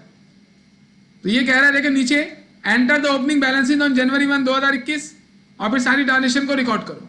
तो पहले हम बैलेंसेस को एंटर करते हैं Jan 1 2021 की। तो यहाँ डेट आएगी डेबिट में 2021 Jan 1। हाँ जी, कितना बैलेंस है कैश का 40,000, तो डेबिट साइड पे लिख दूंगा। और बैंक का बैलेंस कितना है हमारे पास 1 लाख, वो 1 लाख लिख दूं यहाँ पर, वो यहाँ नहीं लिखना है आप, क्योंकि ये ओवरड्राफ्ट है, नेगेटिव बैलेंस है, तो आप इसको यहाँ लिखेंगे, दोबारा से एक दफा बैलेंस लिखना पड़ेगा।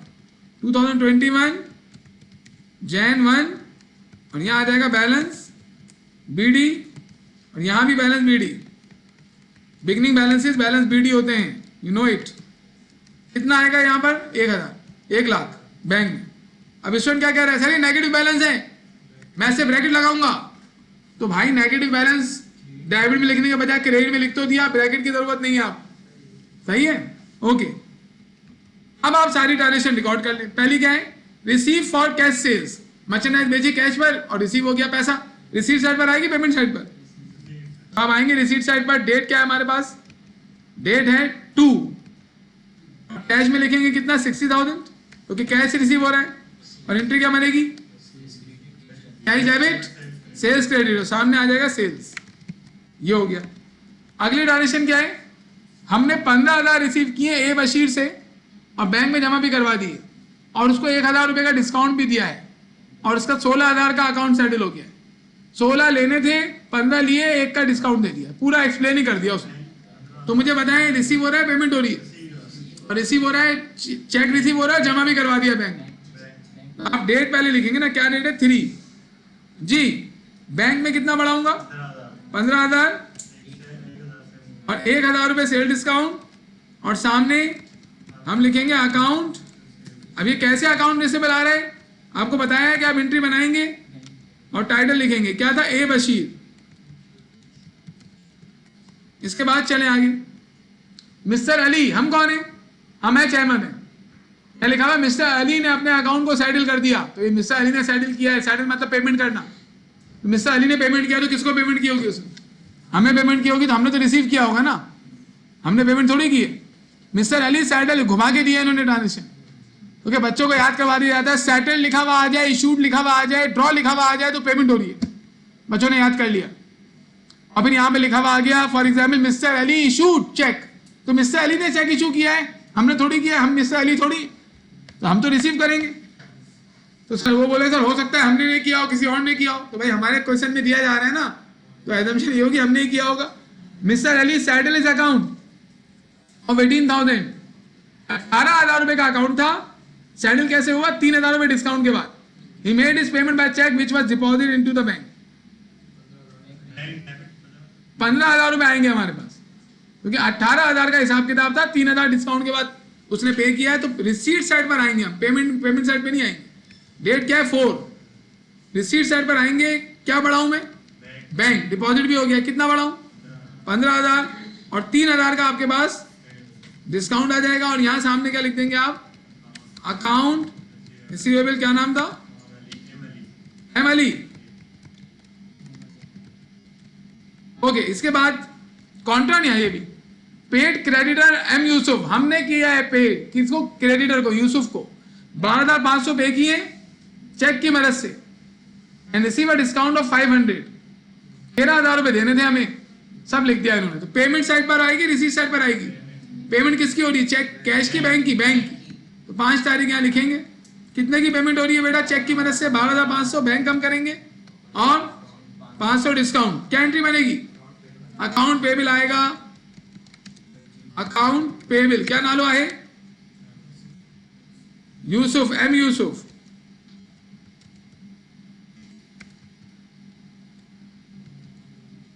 Next, paid cheque into bank receive earlier, बोले पहले कभी हमें 30,000 के चेक मिले थे जो हमने अपने पास रखे हुए थे, कहां रखे हुए थे, वो कैश में रखे हुए थे, जो चेक हमें रिसीव हो जाते हैं उनको हम कैश बोलते हैं, वो ये 30,000 में शामिल होंगे, पुराने रखे हुए हैं, इनको बैंक में जमा करवा दिया।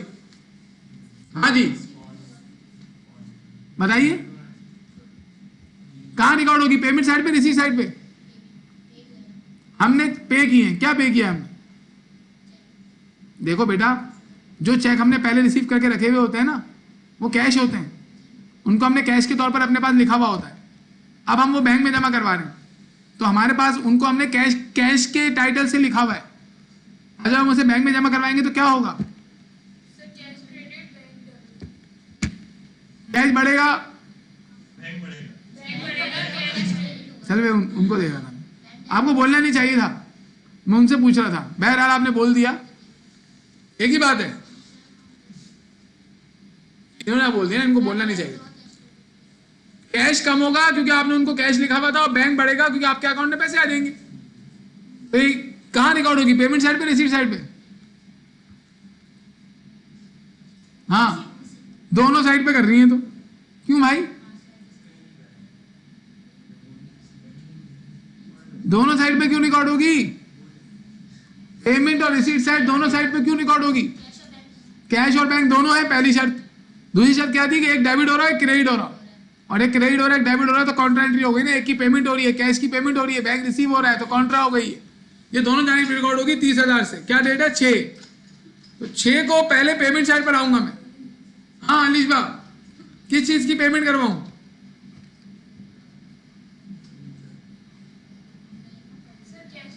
कैश की पेमेंट होगी, कितने से 30,000 से, ये आधी कॉन्ट्रा रिकॉर्ड हो गई। अब आएंगे रिसीट साइड पर, 6 तारीख डेट लिखेंगे, क्या रिसीव करवाना है, बैंक बढ़ेगा, 30,000 से बैंक बढ़ जाएगा। अब बैंक के सामने क्या लिख देंगे, कैश, और सामने सी, और कैश के सामने पहले बैंक तो लिखने दो यार, उसके बाद सी। मिर्चें तुम्हें बड़ी लग रही हैं। नेक्स्ट देखो 3 कॉन्ट्रा हो गई, पहले वाले में हमारे पास ये वाली कॉन्ट्रा आई थी, विड्रू, ये वाली कॉन्ट्रा आई थी पहले, दूसरी वाली पहले क्वेश्चन में ही आई थी, तो आपको घर जाके देखना है ये कैसी रिकॉर्ड होती है। और फिर डिपॉजिट वाली मैंने दूसरे सवाल में करवाई, और आपके पास ये वाली भी आ गई कि तो चेक हमारे पास पहले से रखे हुए थे, हमने उन्हें कैश लिखा हुआ था, वो डिपॉजिट होंगे तो वो भी कॉन्ट्रा होगी, और हमने कर भी दिया उसे रिकॉर्ड। नेक्स्ट, जिसको पता चल जा रहा है वो बहुत अच्छा है, जिनको पता नहीं चलता उनके लिए तो काम करते हैं हम लोग, आगे उन लोगों को सारी चीजें बिल्कुल 100% करके दे दें।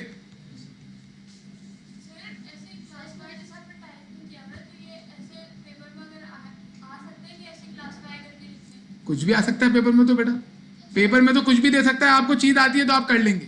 मैंने ये जो बना के दी है ना, ये 4 ट्रांजेक्शन, ये बताने के लिए है कि इन 4 के अलावा कोई कॉन्ट्रा नहीं हो सकती। इन 4 के अलावा अगर कोई आई तो वो कॉन्ट्रा नहीं होगी, यही 4 कॉन्ट्रा होती है। डिपॉजिट कैश इनटू बैंक और withdraw cash from bank, deposit cheque into bank और आखिरी वाली, यही 4 कॉन्ट्रा है। अरे नहीं, वही तो पूछा है उसने, वही दोबारा पूछने, आप अगर वही पूछने का मसला नहीं है, लेकिन आप सुना करें ना दूसरे को। अगर आप इनको याद किए बगैर काम कर सकते हो तो अच्छी बात है, लेकिन इनको याद रखें ना। जब आप पेपर देने जाएंगे, हजारों दफा ये बात हो चुकी है, तो बहुत सारा काम हो चुका होगा आपका, तो फिर आपको हर चीज याद थोड़ी रहेगी। इसी वजह से आपको लिख लिख के चीजें दी जा रही है कि आप निकाल के देखेंगे, हाँ यार ये 4 कॉन्ट्रा थी, हाँ भाई ये चीजें ऐसे होती हैं। इस वजह से अगर मैं लिख के ना दूं, आप तो ये चाह रहे मैं लिख के ना दूं, अगर मैं लिख के नहीं दूंगा तुम कैश बुक रिवाइज करोगे ना, तुम्हें याद ही नहीं आएगा कि काउंटर एंट्री क्या होती है। अल्लाह के बंदों,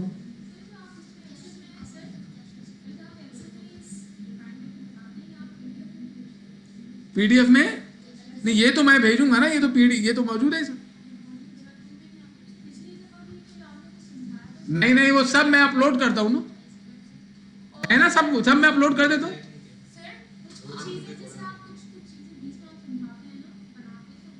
क्या चीज बना के,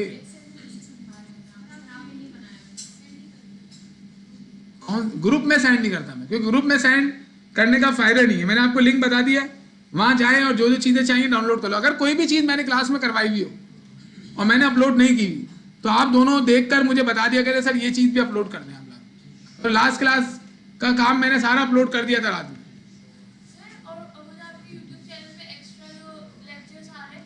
एक्स्ट्रा वो जो आ रहे हैं उसमें लिखा हुआ है कि वो सेक्शन जी के प्लेलिस्ट में है। प्लेलिस्ट देखनी आती है आप लोगों को? आप जाके जो भी लेक्चर देख रहे हैं उसकी प्लेलिस्ट देख लें। अगर वो आपकी वाली प्लेलिस्ट में है तो आपका लेक्चर है, आपकी वाली प्लेलिस्ट में नहीं है तो फिर वो दूसरी क्लास का लेक्चर है। और मैंने इसी वजह से उस पर एफएफए का नाम नहीं लिखा हुआ, उसके लेक्चर्स में मैं एफएफए का नाम नहीं लिख रहा हूँ। आपके तमाम लेक्चर्स पे एफएफए, लेक्चर 3, लेक्चर 5, लेक्चर 30 आपके लेक्चर्स पे लिखा हुआ होता है, उनके लेक्चर पे एफएफए नहीं लिखा हुआ।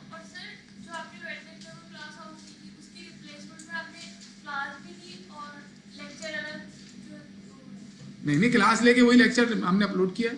सर, 2 लेक्चर आपके जो है ना एफएफए के जो ये लेक्चर नंबर हम लोग जो सीक्वेंस चल रहा है उसी को कंटिन्यू करते हुए 2 लेक्चर्स आए थे आपके। क्या बोल रही है बेटा, इधर बताओ तो। सर ये कह रही हूं आपने वो 2 अलग-अलग लेक्चर अपलोड किए ना एक ही क्लास में, एक में वो था एक्स्ट्राऑर्डिनरी रिपेयर और एक सही। हाँ, तो 2 चीजें हुई थी ना, वो 2 अलग-अलग चीजें थी, तो मैं उसको एक ही लेक्चर में थोड़ी डाल सकता था। एक्स्ट्राऑर्डिनरी रिपेयर का ताल्लुक नॉन करंट एसिड से था, बैंक रिकंसिलिएशन स्टेटमेंट अलग टॉपिक था, तो मैंने इस वजह से उनको स्प्लिट करके 2 लेक्चर बना दिए। सेक्शन जी वाले अलग से रिकॉर्ड कर रहे हैं। इस वजह से मैं रिकॉर्ड कर रहा हूँ कि उन्होंने बोला है कि हमें हमारी क्लास की चाहिए, वरना उन लोग देखें डिफरेंट क्लासेस के अंदर ना मतलब ये होता है कि क्वेश्चंस डिफरेंट टाइप के स्टूडेंट ने पूछे होते हैं, तो स्पेसिफिक हो जाता है फिर वो, ये है रीजन। वरना तो जो स्टूडेंट नहीं पढ़ता है यहाँ पर आकर वो उन दोनों में से कोई भी देख सकता है, लेकिन जो अपनी क्लास, मैं आपकी क्लास में किसी और क्लास का लेक्चर अपलोड करूं, बोलो भाई ये तुम पढ़ लेना, तो उसमें आपके जो क्वेश्चंस आपने पूछे हैं वो तो नहीं होंगे ना, तो वो फिर बात थोड़ी सी कम हो जाती है। और ये भी हो सकता है कि दूसरी क्लास का लेक्चर आपकी क्लास से अच्छा हो,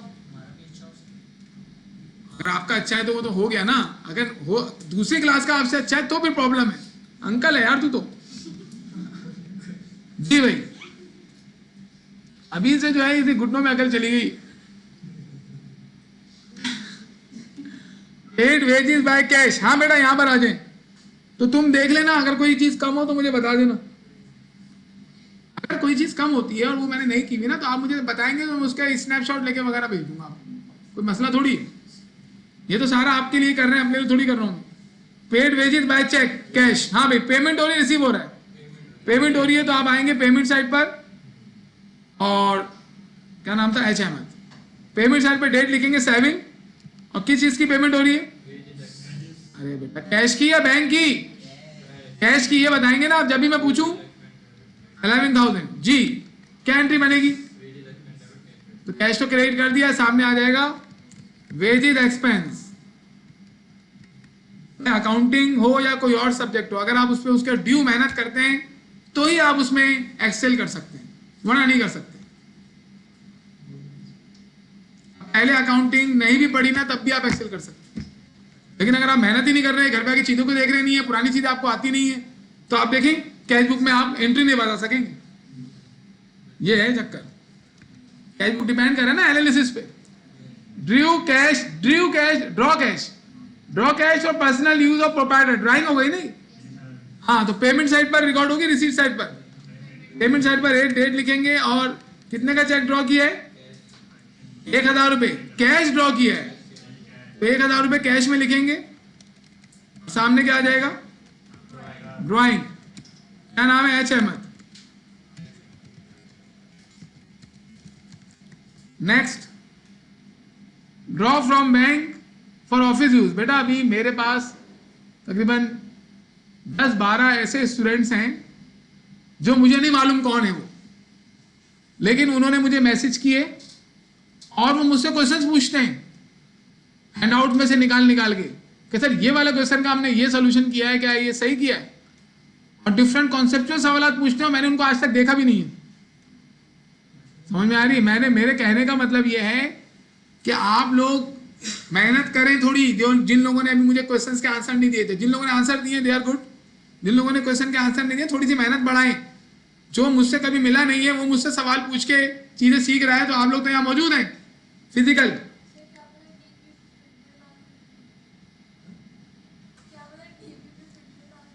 असल में वो ऐसे क्वेश्चन भी पूछता है मुझसे जो कि क्लास में कभी हो चुके हैं, तो मुझे अंदाजा है कि वो स्टूडेंट नहीं है क्लास के अंदर। ऐसा हो ही नहीं सकता। उसका मतलब आपको अंदाजा हो जाता है ना कि यार ये बच्चा हमारा है या नहीं है। वो कुछ और बातें भी ऐसा पूछता है जो कि आपको पता है, पर्सनल बातें जो हम लोग ऐसे ही कर रहे होते हैं थोड़ी। Draw from bank for office use 4,000 जी भाई, ये बताएं ये कॉन्ट्रा है क्यों? जब बैंक से पैसे निकालेंगे ऑफिस यूज के लिए तो बैंक कम हो जाएगा, कैश बढ़ जाएगा। बैंक भी इन्वॉल्व है, कैश भी इन्वॉल्व है, एक क्रेडिट हो रहा है, एक डेबिट हो रहा है, कॉन्ट्रा एंट्री हो गई, दोनों साइड पर रिकॉर्ड होगी। लेकिन पहले कॉन्ट्रा को रिकॉर्ड करने से पहले हम क्या देखते हैं? पेमेंट। तो पेमेंट कहां से हो रही है? कैश से, बैंक से? बैंक से। तो हम पेमेंट साइड पर आएंगे, 9 डेट लिखेंगे और बैंक में लिख देंगे कितना? 4,000। यही है 4,000। रिसीट साइड पर आएंगे, 9 डेट लिखेंगे और क्या रिसीव हो रहा है? कैश। कैश में लिख देंगे 4,000। उसके बाद कैश के सामने बैंक और सी, और बैंक के सामने कैश और सामने मिर्ची आ जाएगी सी। ये हमने सारी पोस्टिंग्स कर ली। अब इसके बाद वो क्या कह रहा है देखें, enter the opening balance on Jan 1। क्या हमने ओपनिंग बैलेंस लिखे थे? Yes. And record the transaction in 3 column cash book. हमने सारी ट्रांजेक्शन रिकॉर्ड कर दी। अब ये कह रहा है बैलेंस करो इसको, कैश बुक को। आइए बैलेंस करते हैं। बैलेंस का तरीका क्या था? पहले सारे सब जो कॉलम है हमारे अमाउंट वाले, इनको आप टोटल करेंगे। हमने टोटल करना है, ये हमने टोटल कर दिए। अब आप खुद देखें, डिस्काउंट को तो हम डायरेक्ट लिख देंगे ना, डिस्काउंट में और कुछ भी नहीं होगा। और यहां पर भी डिस्काउंट को हम टोटल ऐसे लिख देंगे। अब हम कैश को पहले बैलेंस करेंगे। कैश को बैलेंस कैसे करेंगे? कैश डेबिट हो रहा है 1,04,000, क्रेडिट हो रहा है 42,000, तो रिसीट ज्यादा हो रहा है, पेमेंट ज्यादा हो रहा है? रिसीव ज्यादा हो रहा है ना बेटा। डेबिट साइड का अमाउंट बढ़ा है, नजर नहीं आ रहा है आप लोगों को? डेबिट साइड का अमाउंट बढ़ा है, तो आप क्या करेंगे? यहाँ पे डैश लिखकर इस अमाउंट को यहाँ टोटल में लिख लेंगे और यही अमाउंट क्रेडिट साइड पर भी टोटल में आ जाएगा। अब मुझे बताएं कमी कहां पर है? क्रेडिट में कितनी कमी है? टोटल में से लेस कर लेंगे इसको, तो हमारे पास आ गया 62,000। This is balance CD। और यहां डेट लिखेंगे क्या? मंथ की लास्ट, Jan 31। और फिर उसके बाद यही बैलेंस इधर डेबिट साइड पर आ जाएगा कितना? 62,000। यहां पर हम क्या लिखेंगे? Balance BD। और यहां डेट आएगी अगले पीरियड की फर्स्ट, क्या? Feb 1। ये हमने बैलेंस कर लिया किसको, कैश को। अब बैलेंस किसे करेंगे, बैंक को। लास्ट टाइम हमने बैंक को बैलेंस किया था तो बैंक भी कैश की तरह बैलेंस हुआ था, लेकिन यहां पर ऐसा नहीं हो रहा है। यहां पर देखें पेमेंट साइड ज्यादा है, रिसीट साइड कम है। तो ऐसी कंडीशन में जब आप बैंक को बैलेंस करेंगे ना तो ये तो क्रेडिट साइड बड़ी है, ये टोटल, इसका टोटल यहां लिखेंगे आप, और यही टोटल आप डेबिट साइड पर भी कॉपी कर देंगे। अब कम कहां पर है, कितना कम है, इसके लिए आप इसमें से माइनस कर लेंगे इसको, तो ये आ गया हमारे पास 56,500। ये 56,500 कौन सा बैलेंस है, यहां पे भी लिखना पड़ेगा आपको, बैलेंस सीडी, और यहां डेट लिखेंगे इस महीने की लास्ट 31। और यही बैलेंस क्रेडिट साइड पर ज्यादा है ना, तो क्रेडिट साइड पर लाइन के नीचे लिखेंगे और इसके सामने क्या लिख देंगे, बैलेंस बीडी। जो लाइन के नीचे आता है वो बैलेंस बीडी होता है। अभी भी इसका एबनॉर्मल बैलेंस है। अब अगर इसी बिजनेस की अगले महीने की पेटी कैश बुक, सॉरी अगले महीने की कैश बुक बनी तो कैश का बैलेंस लिखेंगे, यहां पर कैश का बैलेंस आएगा 62 और यहीं पर बैंक का बैलेंस आएगा 56,500। एज्यूम करें ये 2,60,000 रुपये होता है रिसीट साइड, तो फिर इसका बैलेंस डेबिट में आया था बैंक का, फिर अगले महीने उसे यहां लिखते। सही है, ये हमने सर अगर ड्यूरिंग द ये हम ट्रांजैक्शन में हम 140 डिपॉजिट करवाते हैं बैंक में तो हमारी लायबिलिटी खत्म हो जाएगी, तो बैलेंस दोबारा डेबिट में आ जाएगा। हाँ यही तो बताया। नहीं वो तो आपने ऐड में बताया। अगर टोटल आ जाए फॉर एग्जाम्पल 2,60,000, मैंने आपसे ये कहा, उसका रीजन लो, उसका रीजन कुछ भी हो सकता है। हो सकता है कि हम अपने पास से कैश लेकर आए अपने पर्सनल लाइफ से, उसको बैंक में डिपॉजिट करवा दे, उसकी एंट्री बन जाएगी बैंक डेबिट कैपिटल क्रेडिट। या फिर ऐसा हो सकता है कि हम कोई चीज कस्टमर को सेल करें, कैश कस्टमर की जानिब से आ जाए। हो सकता है हम किसी और से लोन ले लें और बैंक में डिपॉजिट करवा दें, व्हाटसोएवर द रीजन।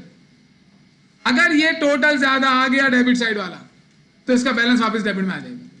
ये है मेन बात, किसी भी रीजन की वजह से हो जाए। अब अगर आपने बैंक में डिपॉजिट तो करवा दिए लेकिन फिर पेमेंट भी और ज्यादा करवा दी तो फिर बैलेंस नहीं आएगा। इसका मतलब है ये टोटल ज्यादा होना चाहिए मंथ के एंड में। If this total of bank in debit side is greater than credit, तब डेबिट में बैलेंस आएगा। बाकी आपने पहले कुछ भी किया, डिपॉजिट करवाओ, कुछ भी करवाओ, अगर पेमेंट ज्यादा हो गई तो फिर तो नहीं आएगा ना बैलेंस डेबिट में। टोटल को देखेंगे, टोटल को ही देखना पड़ेगा हमें। ओके, अब आइए आगे।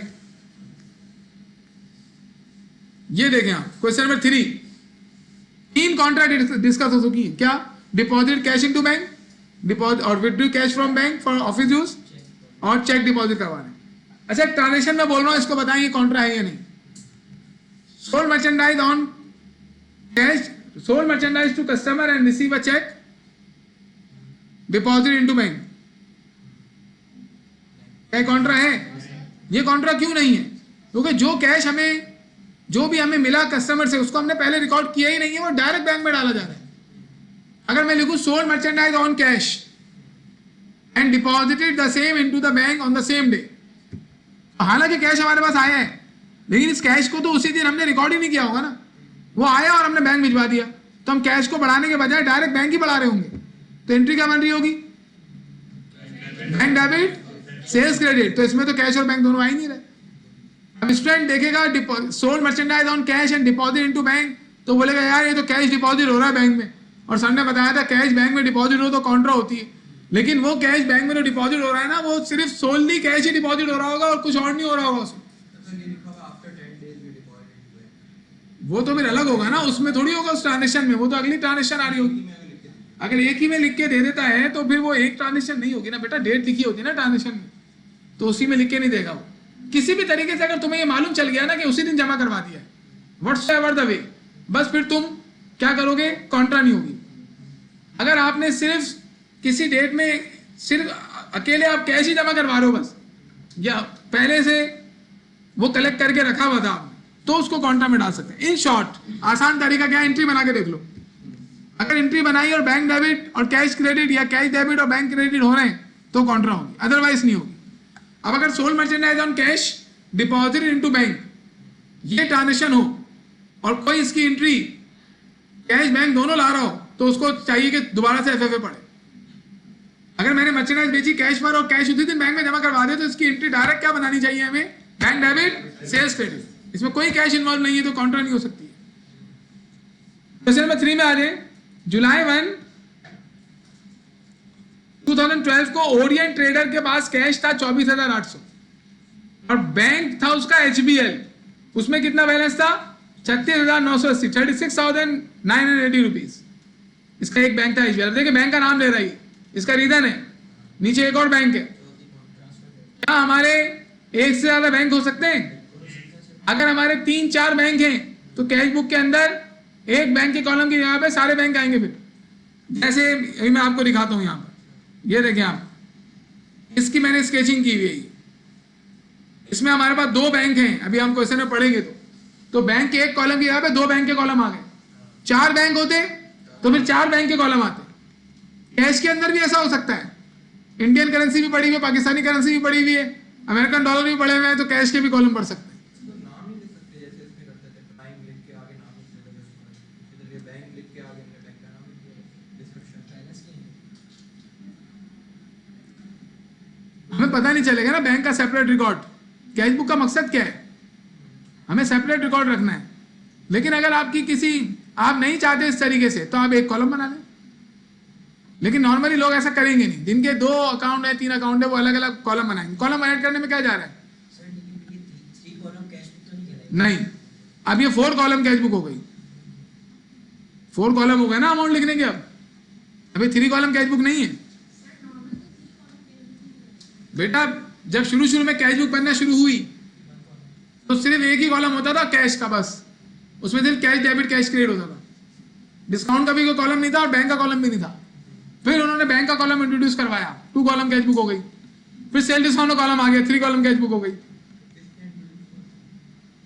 ये तो अपनी भला किसने कैश बुक बनाई? जिसने भी, वो तो अकाउंटिंग के फाउंडर थे लूका पचोली। तो पिछले जन्म में अबू बकर लूका पचोली था। ये बहुत अजीब बात होगी ना, अकाउंटिंग को तुमने निकाला, तो खुद ही पढ़ लो। ओके आइए जरा, the following are selected transaction during July 2012 relating to the business. मुझे ना ये कैश बुक कंप्लीट करवा के आपको पैडी कैश बुक का इंट्रोडक्शन भी देना है, तो मेरे पास टाइम कम है प्लीज। अब देखिए इसके अंदर अगर आप पढ़ें आपको एक और बैंक नजर आ रहा है MCB, तो मैंने जब ही 2 कॉलम बना दिए। अब अगर एक बैंक से दूसरे बैंक में ट्रांसफर करोगे तो क्या होगा? बैंक MCB बढ़ेगा, बैंक HBL कम होगा, तो ये ट्रांजेक्शन भी काउंटर होती है। क्यों? क्योंकि एक बैंक, दोनों बैंक है ना इसमें, एक डेबिट साइड पर है, देखो दोनों बैंक मौजूद है। MCB डेबिट साइड पर भी है, क्रेडिट साइड पर भी है। HBL डेबिट साइड पर भी है, क्रेडिट साइड पर भी है। अगर MCB से पैसा निकले HBL में आ जाए तो पेमेंट होगी MCB से और रिसीट होगा HBL में। तो पेमेंट साइड पे MCB में और रिसीट साइड पे HBL में। तो यही मैंने देखे यहाँ पर कॉन्ट्रा, चारों कॉन्ट्रा ओनली फॉर यू लिख दी है। क्या है? डिपॉजिट कैश इनटू बैंक या ओपन अ बैंक अकाउंट, या withdraw cash from bank for office use, deposit cheque into bank, और ये आखिरी वाली एक अकाउंट से दूसरे अकाउंट में पैसा ट्रांसफर करे तो वो कॉन्ट्रा एंट्री होगी, दोनों जहां रिकॉर्ड करनी। अब बैंक का बैलेंस कुछ भी ना बता रहे, डेबिट साइड पे लिखना है, लेकिन इनमें से कोई चीज लिख दे तो बैलेंस क्रेडिट साइड पे लिखा जाएगा। ओके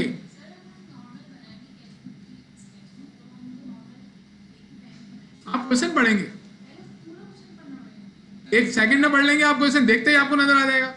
और अगर आपने प्रैक्टिस नहीं की तो फिर आपको कुछ भी नजर नहीं आएगा।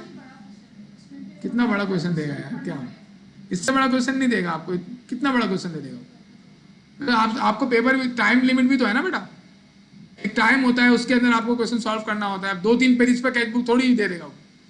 सही है, तो आप क्वेश्चन देखेंगे आपको अंदाजा हो जाएगा। और सवाल पढ़े बगैर तो काम ही नहीं करना है आपने, क्वेश्चन पहले रीड करना है फिर सॉल्व करना है।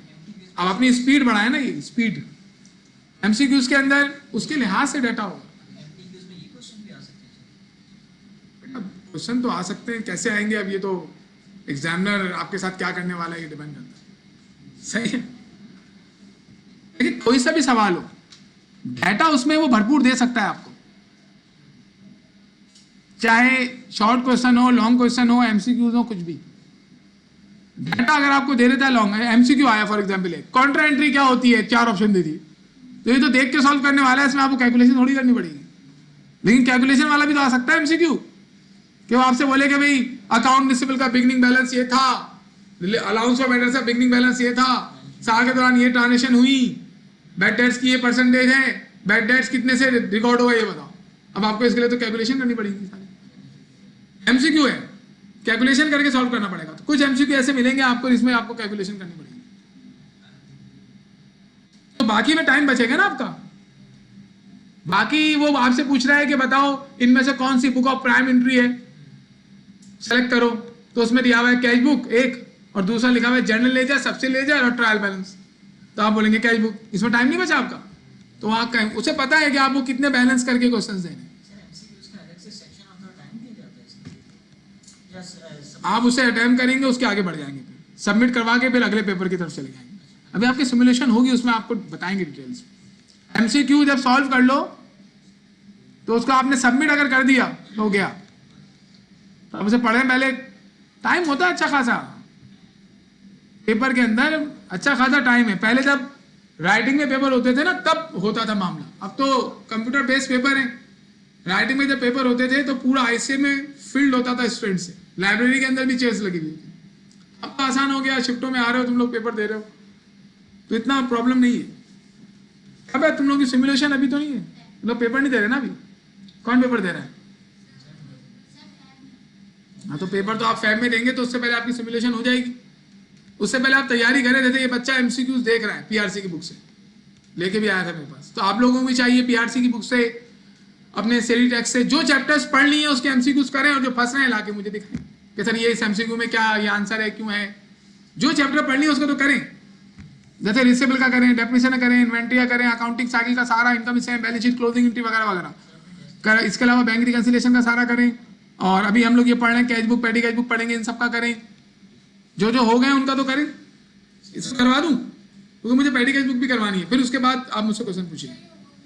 ओके भाई, अब इसमें करेंगे कि आप सबसे पहले आप बैलेंस रिकॉर्ड करेंगे और यहां लिखेंगे बैलेंसेस। डेट डालने के बाद क्या बैलेंसेस में आ रहा है हमारे पास, एक तो कैश है 24,800 और एचबीएल के अंदर 36,980। तो कैश में 24,800 और एचबीएल के अंदर वो बोल रहा है 36,980। ये हमने बैलेंसेस लिख दिए। इसके बाद पहली transaction sold merchandise on cash 3 July जी, पेमेंट हो रही, रिसीव हो रहा है, रिसीव हो रहा है 12,000। तो 3 में हम लोग क्या करेंगे, 12,000 रिसीव, क्या रिसीव हो रहा है, कैश, एचबीएल, एमसीबी, कैश 12,000। अब यहां पर सामने क्या लिख देंगे, सेल्स, सेल्स ही आएगा। अगली ट्रांजेक्शन क्या है, ओपन अ करंट अकाउंट। अभी मैंने आपको बताया था अगर अकाउंट ओपन कर रहे हो तब भी बैंक बढ़ता है, कैश कम होता है। कैसे एमसीबी का अकाउंट ओपन किया हमने, 10,000 रुपए कैश जमा करवाए। क्या एंट्री बनेगी इसकी, अब बैंक नहीं बोलेंगे, बैंक एमसीबी बोलेंगे। Bank MCB debit, cash credit. तो इसमें बैंक भी आ रहा है, कैश भी आ रहा है, कॉन्ट्रा हो गई। तो जुलाई 9 को पहले आएंगे पेमेंट साइड पर, 2012 जुलाई 9 किस चीज की पेमेंट हो रही है, कैश की, कितनी, 10,000। क्या रिसीव हो रहा है, इधर आ जाएंगे, कॉन्ट्रा है ना, दोनों जानिब रिकॉर्ड होगी। क्या रिसीव हो रहा है, बैंक एमसीबी 10,000। अब यहां पर बैंक एमसीबी के सामने लिखा है तो यहां पर क्या आ जाएगा, एमसीबी के सामने कैश, और वहां पर बैंक कैश के सामने क्या लिखेंगे, बैंक एमसीबी जी, और सीसी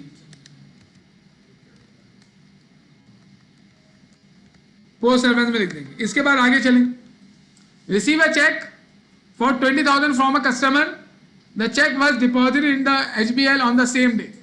20,000 रुपए का चेक रिसीव हुआ, पेमेंट है, रिसीट है, रिसीट है, और डायरेक्ट बैंक में जा रहा है तो ये कॉन्ट्रा नहीं है।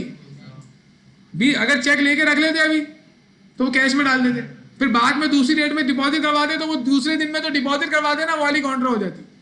अभी तो बस 20,000 से हम क्या बढ़ाएंगे, बैंक एचबीएल। रिसीट साइड पर बैंक एचबीएल में कितना लिखेंगे, 20,000। कस्टमर से रिसीव किए तो अकाउंट, इससे पहले नाम दिया हुआ कस्टमर का नहीं, तो आप लिख देंगे accounts receivable. Post reference is a column जिसके अंदर हम ये बताते हैं कि जब हम कोई एंट्री रिकॉर्ड करते हैं ना तो उस एंट्री की वहां से किस अकाउंट में पोस्टिंग हुई है तो उस अकाउंट का नंबर लिखते हैं। अगर अकाउंट के नंबर भी तुम्हें दूंगा तो काम बढ़ जाएगा ना पेपर में आपको देगा वो। अभी सही है, जब ये book of prime entry complete हो जाएगा ना तो मैं आपको चार्ट ऑफ अकाउंट का लेक्चर दूंगा। चार्ट ऑफ अकाउंट में आपको मालूम चलेगा कि अकाउंट के नंबर क्या होते हैं, तो अकाउंट के नंबर यहाँ लिखे जाते हैं पोस्ट ऑफिस में, तो आपको पता चल जाएगा उस वक्त। इसे कंप्लीट करवाने दें, वरना फिर ये लेक्चर 2 हिस्सों में चला जाएगा। कैश बुक कंप्लीट होने दें। परचेज मर्चेंडाइज फॉर 18,400, 18,400 की मर्चेंडाइज खरीदी और चेक की मदद से पेमेंट किए 13,400। इसका मतलब क्या हुआ? डिस्काउंट थोड़ी लिखा हुआ ही नहीं है डिस्काउंट। इसका मतलब है बाकी 5,000 रुपये हमने पे नहीं किए, वो बाद में करेंगे, और हमें पता ही नहीं है उस 5,000 का क्या हुआ, तो हमें कुछ करना भी नहीं है। हमें ये ट्रांजेक्शन कितने से रिकॉर्ड करनी है? 13,400 से। 18,400 से रिकॉर्ड नहीं करनी है। पेमेंट हो रही, रिसीव हो रहा है। पेमेंट 21 तारीख को पेमेंट साइट पर आएंगे और HBL में से पेमेंट करेंगे 13,400, और सामने क्या लिखेंगे? क्या खरीदा है? मर्चेंडाइज खरीदा है तो purchases. Next, issued a cheque of MCB 5,000 to petty cashier for establishing petty cash fund. अभी इसका अगला टॉपिक हम पैटी कैश बुक पढ़ने वाले हैं। पैटी कैश फंड होता है जो स्मॉल पेमेंट के लिए क्रिएट किया जाता है। उसमें होता यह है कि कैश को निकालकर एक अकाउंटेंट को दे देते हैं कि छोटी मोटी जितनी पेमेंट्स होंगी वो आप इस कैश में से करते रहना। तो जब कैश को हम अलग करते हैं या बैंक में से पैसा निकाल के उसको देते हैं तो बैंक या कैश हमारा कम हो जाता है और वो जो फंड है वो बढ़ जाता है, और उस फंड को हम क्या कहते हैं? Patty cash fund. तो यहाँ पर जो एंट्री बनेगी ना वो बनेगी patty cash fund debit bank credit. अभी पैटी कैश फंड का डिटेल अभी अगले टॉपिक में आ जाएगा। तो हमने पेमेंट की है बैंक से या रिसीव किया है? पेमेंट की MCB से 27 तारीख को। तो 27 को आप आएंगे पेमेंट साइट पर और MCB से क्रेडिट करेंगे कितना अमाउंट? 5,000। इसकी एंट्री क्या बनाई थी मैंने? Bank MCB credit, patty cash fund debit. Patty cash fund की डिटेल अभी आ जाएगी। पैटी कैश फंड आ गया सामने। लास्ट 15,000 रुपए HBL से MCB में डाल दिए। अब ये कॉन्ट्रा है, क्योंकि एक बैंक बढ़ेगा दूसरा बैंक कम होगा। कौन सा बैंक कम हो रहा है? HBL से पेमेंट हो रही है, तो आप पहले पेमेंट साइट पर आएंगे और HBL से कम करेंगे कितना? 15,000। और यहां पर रिसीट साइट पर आएंगे और यहां पर 27 तारीख क्लिक कर MCB में लिखेंगे 15,000, और ये MCB में लिखा हुआ है तो सामने क्या आ जाएगा? Bank HBL। अच्छा, ओके, 30 तारीख। और यहां आ जाएगा C। और ये हमने कहां पर लिखा हुआ है अमाउंट? HBL में, तो यहां क्या लिखेंगे? Bank MCB। सही हो गया। ये इधर भी लिख देंगे C। ये हो गई हमारी पोस्टिंग्स। और मैंने आपको काउंटर भी सारी बता दी, बैलेंस के बारे में बता दिया, ये कैश और बैंक का बैलेंस कैसे लिखते हैं, बैलेंसिंग भी दिखा दी। अब इसका हम टोटल करेंगे। डिस्काउंट का कॉलम तो इधर यूज ही नहीं हुआ, उसको ब्लैंक छोड़ देते। अब इन कॉलम्स को टोटल कर लेंगे। ये कॉलम टोटल हो गए। अब इधर भी टोटल कर लो जी। अब बैलेंस करो। कैश की डेबिट साइड बढ़ी है, क्रेडिट साइड बढ़ी है? डेबिट साइड बढ़ी है, तो आप क्या करेंगे? आप यही टोटल यहां भी लिख लेंगे और यही टोटल क्रेडिट साइड पर भी लिख देंगे। कमी कहां पर है? क्रेडिट साइड पर कितनी कमी है, तो इसमें से लेस कर लें, तो आपको बैलेंस मिल गया 26,800। This is balance CD। और यहाँ डेट क्या आएगी? जुलाई 31। और यही बैलेंस यहाँ पे नीचे जाकर कॉपी हो जाएगा और यहाँ आप लिख देंगे बैलेंस BD। वही बैलेंस करने का तरीका है। यहाँ डेट आएगी अगले महीने की 1st। क्या डेट है? अगस्त 1। इसके बाद आप बैलेंस करोगे किसको? बैंक HBL को। बताएं, रिसीव ज्यादा हुआ, पे ज्यादा हुआ? रिसीव ज्यादा हुआ, तो यहां पर भी जो डेबिट साइड है उसी का टोटल आप दोनों जानिब लिख लेंगे।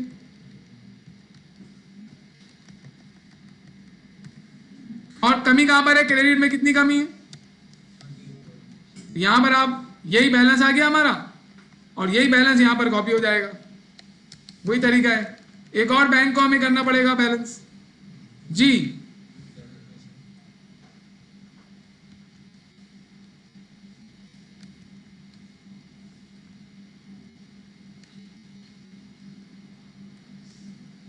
तो 25,000 आ गया ना यहाँ पर। और यहाँ पर भी कितना आ जाएगा 25,000,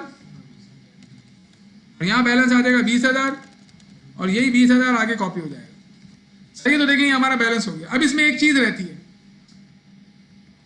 और वो चीज ये है कि ये आपको कह सकता है कि सेल डिस्काउंट और परचेज डिस्काउंट के अकाउंट बना लो। जैसे इन्होंने यहां पर इस क्वेश्चन में, क्वेश्चन नंबर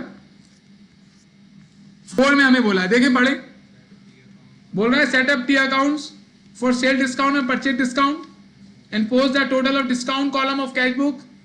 सेल डिस्काउंट का अकाउंट नंबर दे रहा है 564 और परचेज डिस्काउंट का अकाउंट नंबर दे रहा है 397। करना क्या होगा आपको?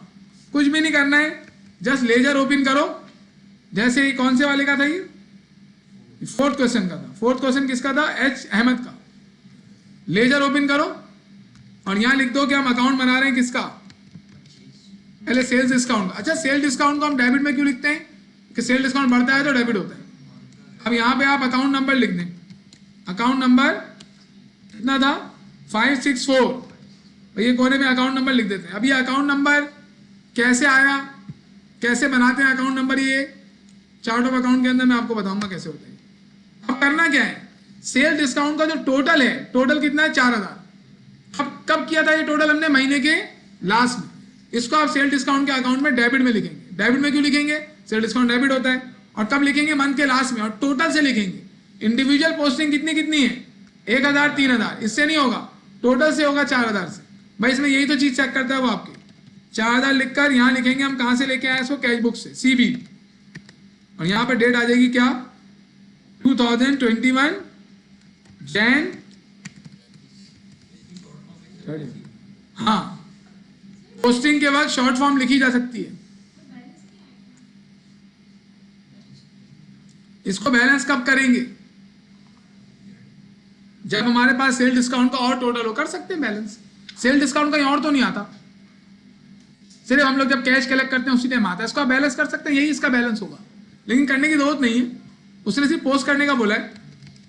वो बोले बैलेंस कर दो तो बैलेंस भी कर देंगे। परचेज डिस्काउंट अकाउंट नंबर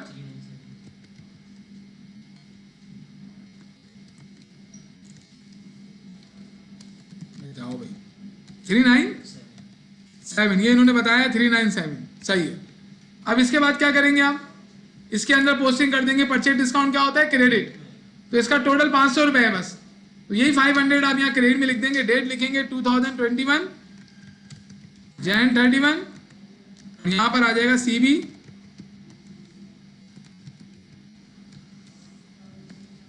और 4,000, सॉरी 500। ये हमारा कैश बुक क्या हो गया? कंप्लीट हो गया। अब मैं आपको कैश बुक की प्रैक्टिस दे रहा हूं, अभी मैं बैठ के वो बनाऊंगा, अभी तो मैं आपको सेंड करूंगा। तो आप आज के आज वो कैश बुक की प्रैक्टिस निपटा दें। फिर कल हम पढ़ेंगे पैटी कैश बुक। कल मेरे ख्याल में पैटी कैश बुक आधे टाइम में हो जाएगा, और फिर मैं आपको सेल जर्नल, परचेज जर्नल वगैरह करवा दूंगा। करेक्शन ऑफ एरर के लिए जरूरी था कि पहले टॉपिक करवा दें। ये टॉपिक ही मुझे पहले करवाना चाहिए था। ओके, कोई सवाल पूछना है आपको?